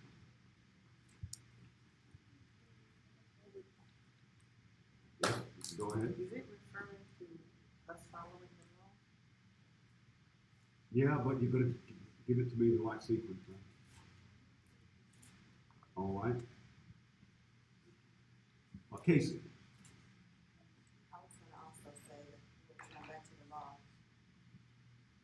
If we don't, the person's already. All right. All right. Isaiah. Back to you because you had your hand. Yeah, we would start to pay attention to the elders that are trying to bring us back into the Word, and then the children would sort of, and because there would be the fathers training the children, and the children being Israel, we would start to get it. Those of us that All are right. meant to get it. Do me a favor.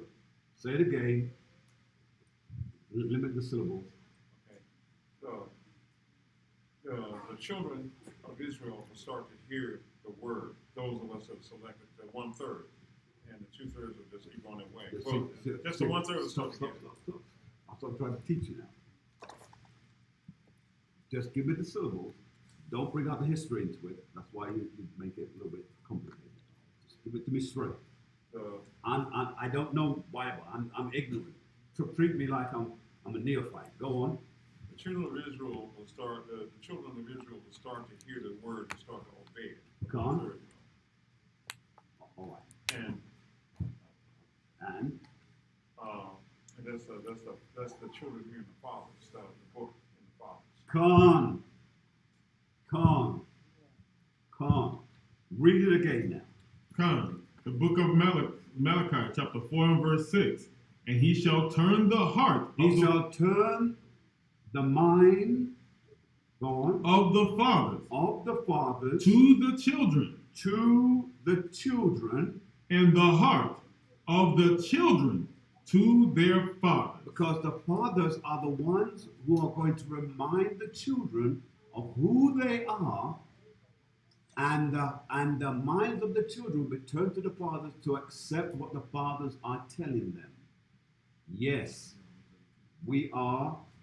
No, we are. We are who you said we are. We accept it. Because what happens is our people are not accepting what they're being told. Who are the fathers? Those who are going out on the street according to the word and telling the people who they are. The children's heart, it says, and the children and the heart of the children to their fathers, lest I come and smite the earth. So the word heart means mind. So their minds are going to be turned back to who they are because they're not receiving it. And only the fathers can turn, those who have the understanding of the word. Very heavy. I mean, it's beautifully written. That's why you'll notice that the other nations can't get this. They can't get this understanding. All right. So, any questions so far? All right, let's go to 1 Thessalonians, chapter 5 and 2. 1 Thessalonians 5 and 2. 1 Thessalonians 5 and 2. The book of 1 Thessalonians, chapter 5 and verse 2. Go on. For yourselves know perfectly that the day of the Lord, That what? that the day of the Lord Go on. so cometh as a thief in the night. Comes as a thief in the night. Come. All right. So what does that mean to us? Because I mean, that's tied in to what we just read in Matthew. So it's suddenly, a thief doesn't let you know, he doesn't send you an invitation, I'm going to break into your house tonight. Right? He turns up when the moment is opportune for him. Yes, sir. Grace and peace. The precept for that is Matthew 24, verse 42 and 43. Let's read. Come. The book of Matthew, chapter 24, verse 43. It reads, "But know this, that if the good man of the house had known in what watch the thief would come, he would have watched and would not have suffered his house to be broken up. Therefore be ye also ready, for in such an hour as ye think not, the Son of Man cometh." Come. All right. So let's where were we now? Go back to 1 Thessalonians chapter 5, 2. Yes, sir. 1 Thessalonians chapter 5 and verse 2. "For yourselves know perfectly that the day of the Lord so cometh as a thief in the night. Go on. For when they shall say, Peace and safety, then sudden destruction cometh upon them, Read. as travail upon a woman with child, and they shall not escape. Keep going. But ye, brethren, are not in darkness, that day should overtake you as a thief. Ye are all the children of light, and the children of the day. We are not of the night, nor of darkness. Therefore, let us not sleep as do others, but let us watch and be sober. Read. For they that sleep, sleep in the night, and they that be drunken are drunken in the night. Read. But let us, who are of the day, be sober, putting on the breastplate of faith and love, and for a helmet of hope of salvation. Helmet of what? A helmet of hope and of salvation.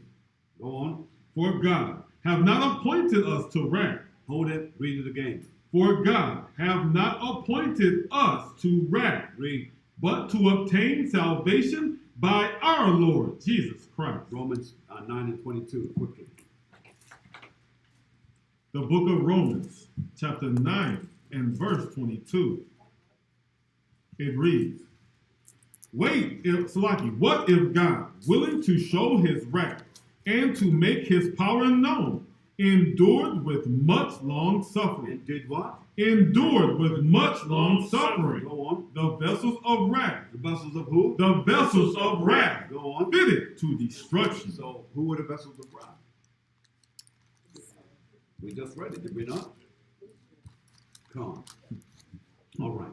So let's go back. Let's read verse, is it 6? Matthew chapter 24, 25, and 6. Matthew chapter 25 and verse 6. And at midnight there was a cry made, Behold, the bridegroom cometh. Go ye out to meet him. Then all those virgins arose and trimmed their lamps. So when we read on a little bit more. And the foolish said unto the wise, Give us of your oil. All right, stop right there. Now, let's go and understand this just a little bit more clearly. Ephesians chapter 1 and 18, please. Okay. Ephesians chapter 1 and 18. The book of Ephesians, chapter 1 and verse 18. The eyes of your understanding being enlightened, that ye may know what is the hope of his calling. So this is not natural eyes, but it is spiritual eyes. Con? Finish it. And what the riches of the glory of his inheritance in the saints. In who? In the saints. In the saints. So when we go back to Matthew chapter 25 and 7, it says, Then all these virgins arose and trimmed their lamps. Who can explain what does that mean? What does that mean? What does that mean?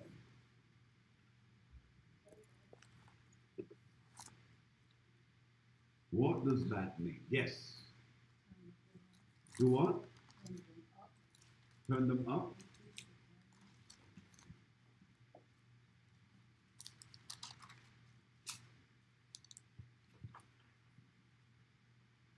All right. Yes, sir. Grace and peace. They went forth and they went to the trimming their lances and going out to try to bring the word out. Say that again. Trimming their lances and going out to try to bring the word out to the people. And so when they were trying to turn up the light, Are you got a precept for that? well, All right. Psalms 23 and 3.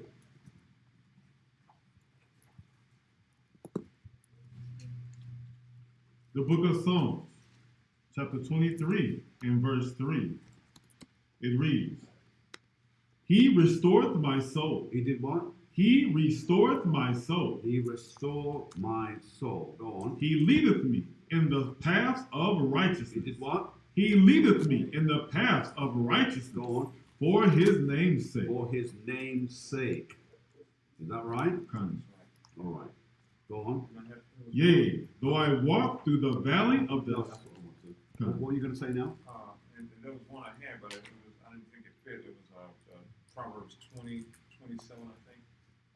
The spirit of the man is a candle of the Lord, searching on the inner parts of the belly. Yes. That's a good one. That's a good one. Well, go ahead. Well, Proverbs 20 and 27. It's like, kind.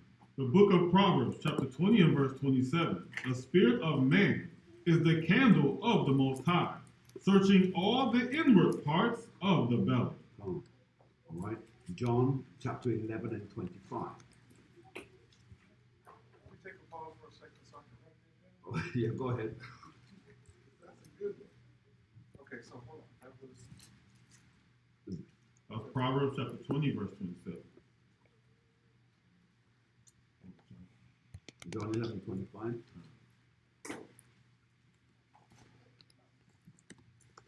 The book of John, chapter 11 and verse 25. Jesus said unto her, I am the resurrection and the life. He that believeth in me, though he were dead, Though you were asleep, yet shall he live. yet shall you wake up back into your nationality. You see? Now, what we just read in Psalm, it said he restoreth my soul, meaning he restored us back to the knowledge that we needed to have. Because Christianity gave us a convoluted mindset. Christianity makes you think something is right even when it's not right. That's why in the churches, the so-called Christian church, right now you have homosexuals sitting in there on a Sunday with their arms around their whosoever's, and the pastor will not say a word about them. They will say not one, because Christianity, by its very essence, is the acceptance of all things. Christianity comes from Roman Catholicism. If you study, and I'm not talking about just some reading, study in depth, it's from Roman Catholicism. That's why they never complained the moment that branched when they separated it from themselves. And this is why they look afar and see everyone in Christianity, and people say, well, we're not Roman Catholics, but those who know the history of it, you really are. You just don't know that you are. That's why many things that we thought was one way, under microscopic investigation, we realized that it's all been a lie. Con? All right. So let's go, if you please. Let's go to Acts chapter 24 and 14. Yes, sir. Acts 24 and 14. Let's go in. The book of Acts, chapter 24, verse 14. Let's start to finish this up. Go on. But this I confess unto thee, that after the way which they call heresy, so worship I the God of my fathers. So worship I the God of my fathers. So we don't worship any other God, any other religion, only the God of our fathers. That's why we always said the God of who? Good. Abraham, Isaac, and Jacob. That's how we keep our close reference, not losing track of whom we are. Khan? Makes sense to you so far. Let's finish this up. So finish at 15. Believing all things which are written in the law, And believing all things that are written where? in the law, Go on. and in the prophets, And where? in the prophets, Go on. and have hope toward God, which they themselves also allow, that there shall be a resurrection, That should be what? that there shall be a resurrection of the dead. Meaning, we are waking up out of sleep and we're becoming alive again. Come.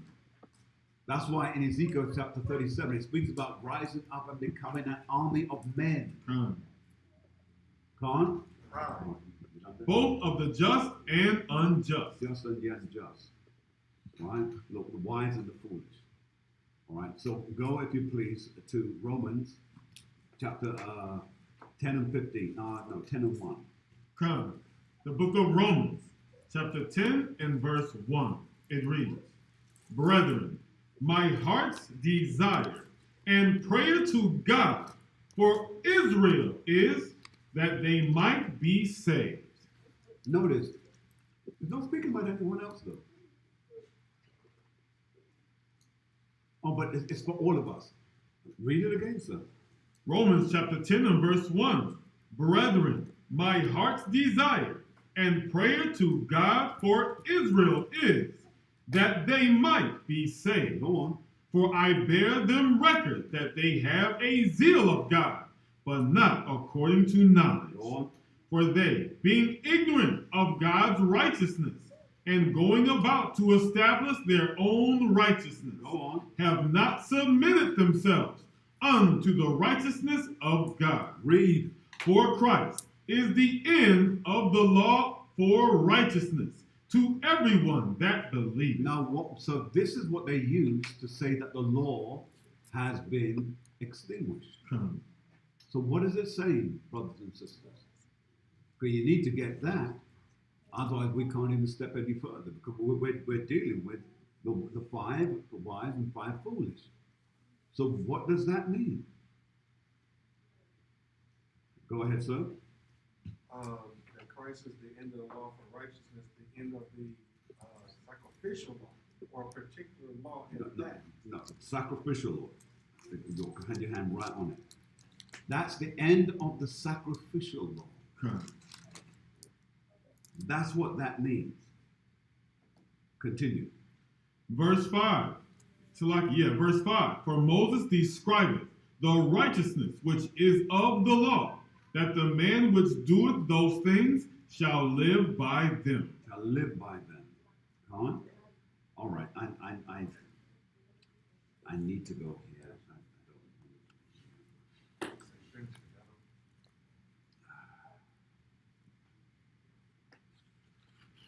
Let's go to John. Let's go to John. Because otherwise I'll forget. I'm trying to finish this now, so let's finish this. John chapter 5 and 24. Yes, sir. The book of John, chapter 5 and verse 24. It reads, Verily, verily, I say unto you, he that heareth my word, and believeth on him that sent me, have everlasting life. Have what? Have everlasting life. Go on. And shall not come into condemnation, but is passed from death unto life. What does verily, verily mean? Surely, surely. But what does it mean? Very definitely, grace and peace. He's saying very definitely this is what's going to happen. Yeah, but what does that mean? When he uses the word verily, verily, it means something. It means something. What does it mean? Go ahead, sir. Covenant. It's a covenant. So how do we prove it? What other verse do we use to prove it? What other scriptures do we use to prove it?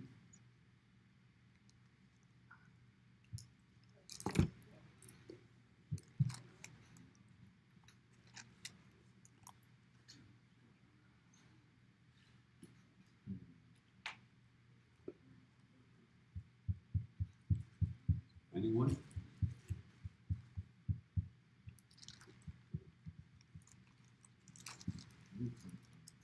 Anyone? Yes? Yes?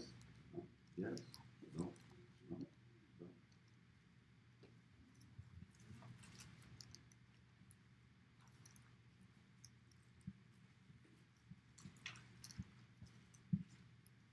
don't want to call James, because I want James to kind of just receive, just to coax through with this week.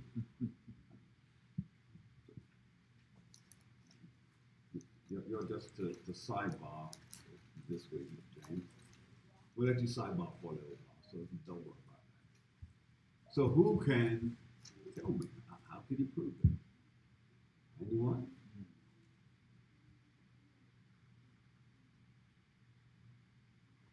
Mhm. Yes, ma'am. It would be John 3:16.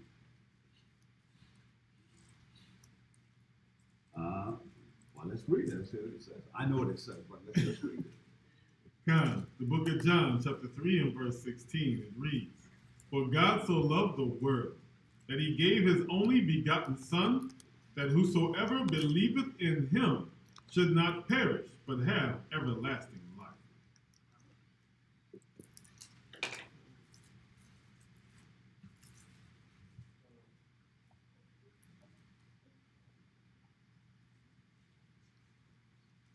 I think they're trying to precept John 5:24, but yeah, it's in the precept, or to expound on what verily, verily Yeah. means. How about Oh, But what you said, by the way, it's not wrong, because you have proven that it's John 3:16 said, For God so loved the world, God so loved the world. that he gave his only begotten Son, that whosoever believeth in him should not perish, but have everlasting life. And in the middle clause of John chapter 5 and 24, it said, Come, verily, verily, I say unto you, he that heareth my word, and believeth on him that sent me, have everlasting life. last night. That's why, as I said, I couldn't say that you were wrong. It's a good script. But the key is the very, yes, sir. grace and peace? Hebrews 10, 16, and 17. Let's go. Hebrews 10, 16, and 17. The book of Hebrews, chapter 10, verse 16. This is the covenant that I will make with them after those days, saith the Lord. I will put my laws into their hearts, and in their minds will I write them. And their sins and iniquities will I remember no more. That's good. That's also very good. And but the key word that I want is the verily, verily. I am. Did you have your hand up? Yeah, I have one scripture. It's you told me 7:9. Say again. You told me what is that? Oh, Deuteronomy, 7. chapter 7, verse 7 and 9. The book of Deuteronomy, chapter 7 and verse 9. It reads, Know therefore that Yahweh thy God, he is God, the faithful God, which keepeth covenant and mercy with them that love him, and keep his commandments to 1,000 generations. That's good too. May I say one? What? Grace and peace. How about John 8:51? The book of John, chapter 8 and verse 51. Verily, verily, I say unto you, if a man keep my saying, he shall not, Salaki, he shall never see death. Yeah, that's good. That's good too. All right. Well, I'm going to have to move on and make you have to find that one. I'm definitely not going to drop that one out. I think you have to look that one. Salaki, can I expound a little bit? Go ahead. I'm piggybacking off of Yasharala. He said that was covenant. Verily, verily is covenant. Just to remind you guys. The other one was talking about what does verily, verily mean? And Yasharala said it means covenant. But he wants a precept for that. What does verily, verily mean? All right. All right. Let's go back. Let's finish up Mark 25. Matthew 25. Matthew 25. Salaki. The book of Matthew, chapter 25, verse 7.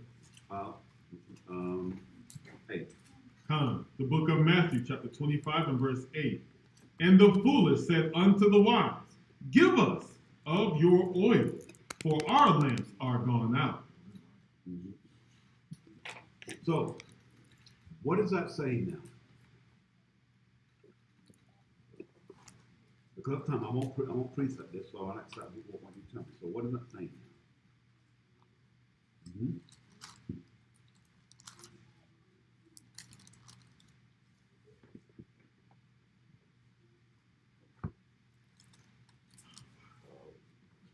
Yes, ma'am. It seems as if, rest in peace, Pastor. Grace and peace. It seems as if the foolish recognize that they've been wrong all along. Uh-huh. Like, oh, we got it wrong. It makes Mhm. it be a Christian church. Right. Like, they missed it. Yes. And they remember, like, those prophets that were in the streets. And so that would be the wise. Yeah. And now they're saying, okay, give me what you got, tell me what you know. Yeah. Or make me understand, Who will make you understand? give me understanding Right. From who? from the wise to the foolish. Right. But the wise are not there, so who are they going to? The wise are not there, who they're going to. Well, because the wise are not there. All right. Read it again. Come, Matthew chapter 25 and verse 8. And the foolish said unto the wise, give us of your oil, Right. for our lamps are gone out. And the time will come that we will say, no, we can't do that. It's done. There's no more giving out any more oil. So then, what will they do? Yes. Go ahead. They will try to seek the Most High. Yes, they will. But how? Pardon? The prophets are gone. How? They'll be calling on the Most High and trying to call on the High. How? Through prayer. Prayer. All right. Let's read verse 9. Verse 9. But the wise answered, saying, not so, lest there be not enough for us and you. But go ye rather to them that sell, and buy for yourselves. All right. So who are the them? The Edomites. I'd love to be able to say yes, but it is yes to some degree. But we will go where? Where, not we, but where will people go if they can't get it from those that they knew? There are people who know where we are right now. They know our location. But a time's going to come, we won't be on that street. This will be shut down, and people won't know where to find the prophets. There will be a famine in the world for this truth. So where will they go? To their own churches. Where? To the different churches. I would try to seek the That's where they're going. Right back into Christianity. They're going right back there. And they wouldn't, those who are in Christ would think, this is the act of the Most High God. They'll think that this is a blessing, a season, favor. But no. That's why we read earlier, when people will cry out something and safety, there will come sudden destruction. So let's go back. Let's read what we got. Let's read verse 10. Matthew chapter 25 and verse 10. And while they went to buy, the bridegroom came, and they that were ready went in with him to the marriage, and the door was shut. Now, notice what happens. When they go back to Christianity, let's just hit that before we leave it. What is the thing that Christianity pushes? What's the thing that they push? They push it hard and they still push it to this day. What do they push? Go ahead, Mel. Prosperity. Prosperity. Or they'll say this. Those of you that have $100, bring $100 right now, and the Most High God is going to bless you in 3 days.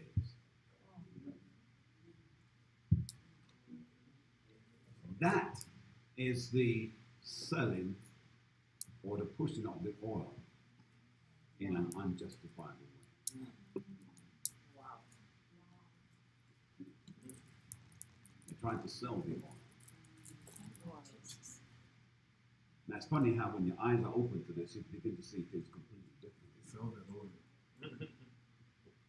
So when we read again, read what you just read, please. Sir. Matthew chapter 25 and verse 10. And while they went to buy, the bridegroom came, So when they went to those other churches, go on. and they that were ready Those that were ready did what? went in with him to They were beamed up into the chariots. Go on. the marriage, and the door was shut. And the what? And the door was shut. And the door was shut. Genesis chapter 7, 15. Absolutely. Genesis chapter 7 and 15. Let's read. Come, the book of Genesis, chapter 7 and verse 15. It reads, and they went in unto Noah into the ark. Into what? Into the ark. Go on. 2 and 2 of all flesh. Now, at some point, I'm going to teach all about the flood all over again. I taught it years and years ago, but go on. Wherein is the breath of life. And they that went in male and female of all flesh, as God had commanded him. And Yahweh shut him in. He did what? And Yahweh shut him He in. shut him in. So remember, once the Most High shuts that door, you can't do nothing about it. Because as it was in the days of Noah, so shall it be in the end. So people came running up to the ark after it was shut, banging, let me in. Come, I don't know what this thing is called rain that's coming down. Because remember, they'd never seen rain before. come, They had never seen it before. Well, just like in the day when he comes, they'll say, please, beam me up. come. I've never seen all of this destruction, hell raining down on us before. Come. And can you imagine what America's going to be like? There is not going to be one, and again, I keep telling people this because they seem to think that there'll be destruction, but there'll still be some structures left. Every structure that stands will be brought low. That's right. Why? Because that's what they did to us. They said, raise it to the ground. That's right. That's what Esau said to us. Come, So do you think we're not going to render them double come. according to the scriptures? There will be, every building you see here in Houston will be torn right down. New York, right down. LA, Chicago, you name the city, there will be not one stone left on top of another. Because for the likelihood that no one's going to be able to live beneath it. You will be dead. It will become your graveyard. Come? Yes. Us reading and seeing what's to come from Matthew 24. Say that one more time. Us reading on the Sabbath and learning about what's going on just from Matthew 24, when we see the wrecks in Australia or the building falling in Florida, or they keep talking about these chariots in the news, we are wise enough to see it for what it is. Absolutely. Come. Because the oil that's in you bears witness to what we're seeing Come. according to the oil from this book. That's right. Absolutely. Absolutely. Go on, Doctor. Verse 11. Salaki, Matthew chapter 25, verse In fact, 11. before we do it, let's give another witness to the shutting. Go to Revelation chapter 3.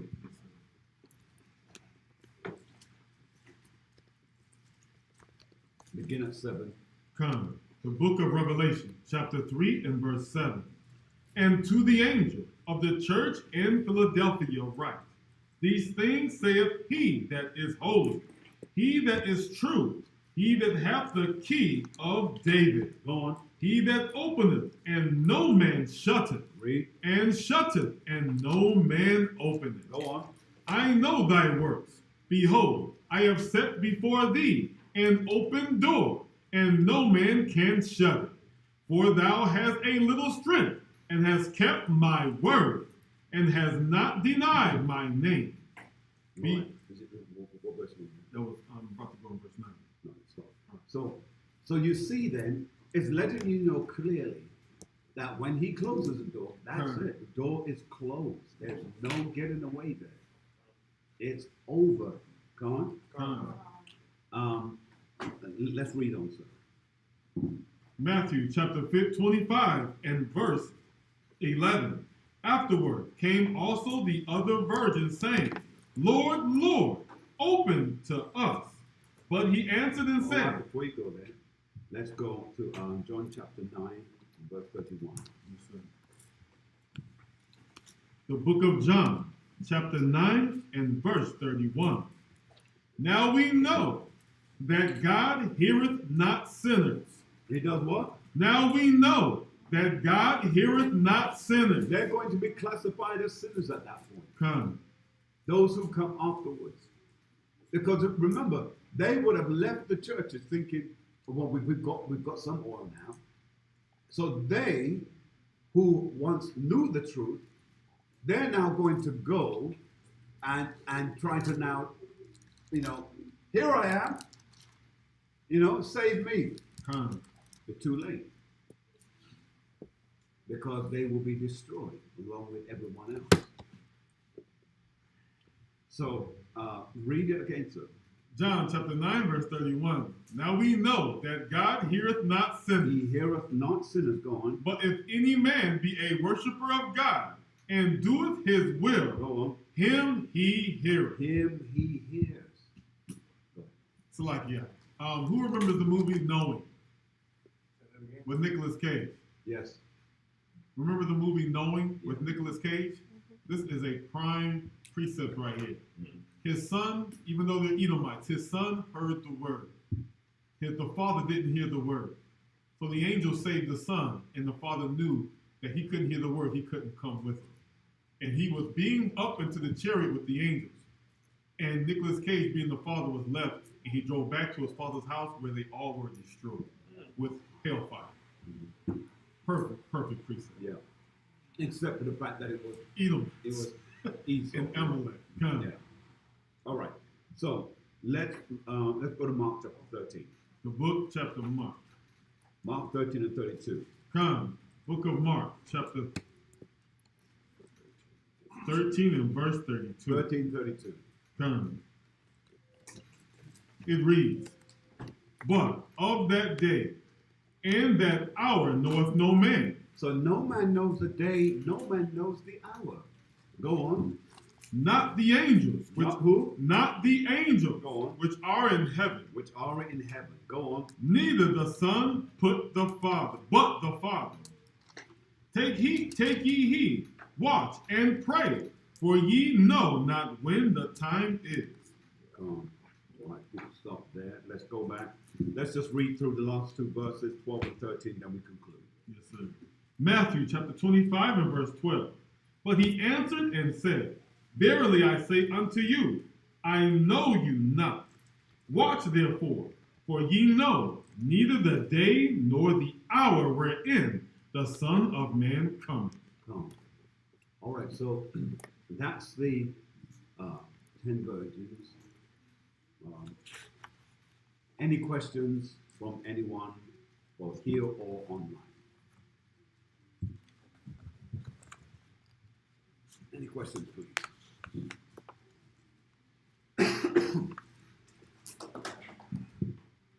Yes, ma'am. Grace and peace. Grace and peace. In back in chapter 25 in verse 7, I still am trying to get an understanding of trimming the lamps. Mm-hmm. And chapter 7. In chapter 25 verse 7, the Mhm. virgins who, it says they all trim their lamps. Mm-hmm. And I'm trying to, did they all lean on their own understanding? Is that what that meant? All right. Let's read from 6 and 7. Come, the book of Matthew, chapter 25 and verse 6. And at midnight there was a cry made, Behold, the bridegroom cometh, go ye out to meet him. Then all those virgins arose and trimmed their lamps. Now, let's understand trimming the lamp is concerned. What is that? Can anyone tell me? Who's old school enough to know what trimming a lamp is? Anyone? Go ahead, sir. When you trim the lamp, you turn it on. And when you turn it on, you get ready to that's not, no, I'm surprised you as a Benjamite don't know that, Doctor. Trim is like you get ready. You get No. Let's get you out of that hole and all right. Yes, sir. Is that why they cut the wick so that you can light it easier? But yes, indeed, because what happens is it develops carbon. yeah. So you have to, literally, that's why I said, trim the lamp. You've got to cut some things away. You've got to cut some things away. And the things that you're cutting away now makes it easier that it can take flame better. So when we're trimming the lamps, we're letting the word trim away the crap in us that's keeping us away from Him. That's one way of putting it. I mean, I know it's kind of garish, but very direct this way. Yeah, because when you trim the lamp and you cut away that dark section of it, now you have fiber, and you light the fiber, and that creates light, and you find the light burns brighter. You see, so that's what that is about. But give me a scripture. Give me a scripture. One from Daniel that said the children of the kingdom will shine brighter and brighter. Con. Where is it? Daniel chapter. But We'll find it. You tell me.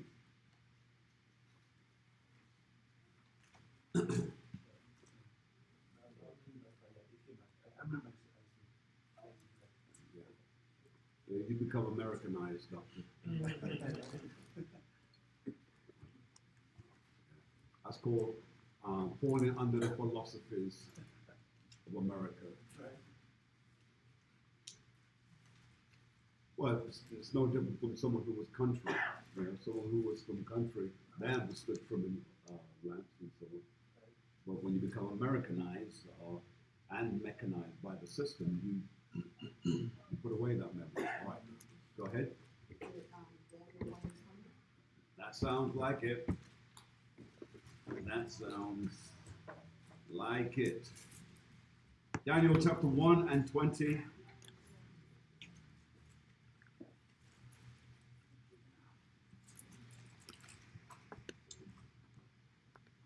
Let's read. Book of Daniel, chapter 1 and verse 20. And in all matters of wisdom and understanding, that the king inquired of them, he found them 10 times better than all the magicians and astrologers that were in all his realm. So that's a good scripture for us to know that we are 10 times better than. Now, the reason, back to your question, man, it doesn't matter if you trim the lamp, if you've got nothing to burn, you're still left in the same position. You can only trim the lamp and still have something to burn. That's why when it said, then all these virgins arose and trimmed their lamps, and the foolish said unto the wise. Because it was at this point that they realized, we've trimmed the lamp, we've got nothing to put in it. Or nothing's been put in us. So we have to go somewhere to get something put in us. So at this point, they turned around and said, give us of your oil. Give us what you know. And for our lamps are gone out. You see, now, the reason why you have to look at this, and again, time did not allow it, because this really is a heavy teaching. It can keep going on. But if I could go into it a little bit more deeper, it would be this, that, and I mentioned it earlier on as a preface, when a man or woman starts to lose their oil, you will see less and less of it. The words that they speak become less and less like the words that are of kingdom to candidates. And so after this point, it's not that they did not know that their oil was going out. They took it for granted. There are some people who, it's like being in Christianity. In Christianity, people take it for granted. That, well, I'm going to heaven. I'm going to make it. Why? I'm saved. Yeah. They use the word I'm saved. And the Bible yet tells us the only way that you can be saved is that you have to endure to the end. That's right. So we've been taught some false doctrine that has masqueraded as truth, but really has been a lie. And that's why you can now see the importance of us reaching our brothers and sisters. We should not hesitate to bring our brothers and sisters. Come. Because if we know that they need this thing and we don't do it, their blood That's it. is on us. Come. We knew better. Right. As a leader, my job is to make sure that I don't convolute this thing, don't mix it up with rubbish. And let me explain let me see if I can make that more clearer. You all drive cars. I guarantee you, if whatever gas you put in your car, if you were to go to the gas station and you're putting petrol in your car, as you're putting it in, there are 3 sections it gives you: the low grade, the middle grade, and the high grade. Yes. I promise you, if you put high grade petrol in your car, when you drive that car, the performance of it changes. Like, wow, it's like a new car. Because what's in the high grade oil, all of the things the impurities have been taken out. You get pure gasoline. With the other, it's a little bit mixed up. So you'll drive your car, but you're not going to be able to zoom along. High performance cars require high performance fuel. Israel requires high performance fuel. That's why the teaching cannot be convoluted. We have to give it to you as what the scripture says. And that's why sometimes when we teach it, it sounds raw. It sounds hard. And it's the skill then of the teacher to either say it in a way that does not bring offense to some of us. Because if we were to teach this word the way that it was really written, I think some of us would find it hard to take it. It would be very, very hard for some to take it. Because we've been so Christianized that we're thinking, when I think Christian, they didn't teach it like that. I mean, he used nice words and my soul felt uplifted. That's not what it's about. It's not what it's about. Yes, sir. I see your hand. Let's go. Proverbs 4 and 18. The book of Proverbs, chapter 4 and verse 18. It reads, "But the path of the just is as the shining light that shineth more and more unto the perfect day." Unto the perfect day. Selah. Good job. All right. So that's beautifully put there. Come on. All right. Yes, beginning with yourself at the back there. Daniel. All right. Isaiah. That one, and she called it the spirit. Daniel 12:3. Daniel 12:3. Let's see if this is the one. Daniel chapter 12 and verse 3. 12 and 3. Hold on. 12 and 3. Let me quickly see this. And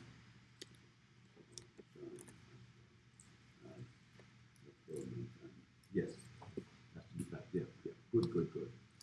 The book of Daniel chapter 12 and verse 3.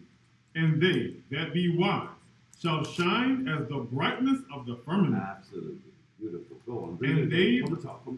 Daniel chapter 12 and verse 3. "And they that be wise shall shine as the brightness of the firmament, and they that turn many unto righteousness as the stars forever and ever." We read this earlier. So it says that they that be wise shall shine as the brightness of the firmament, and they that turn many to righteousness as the stars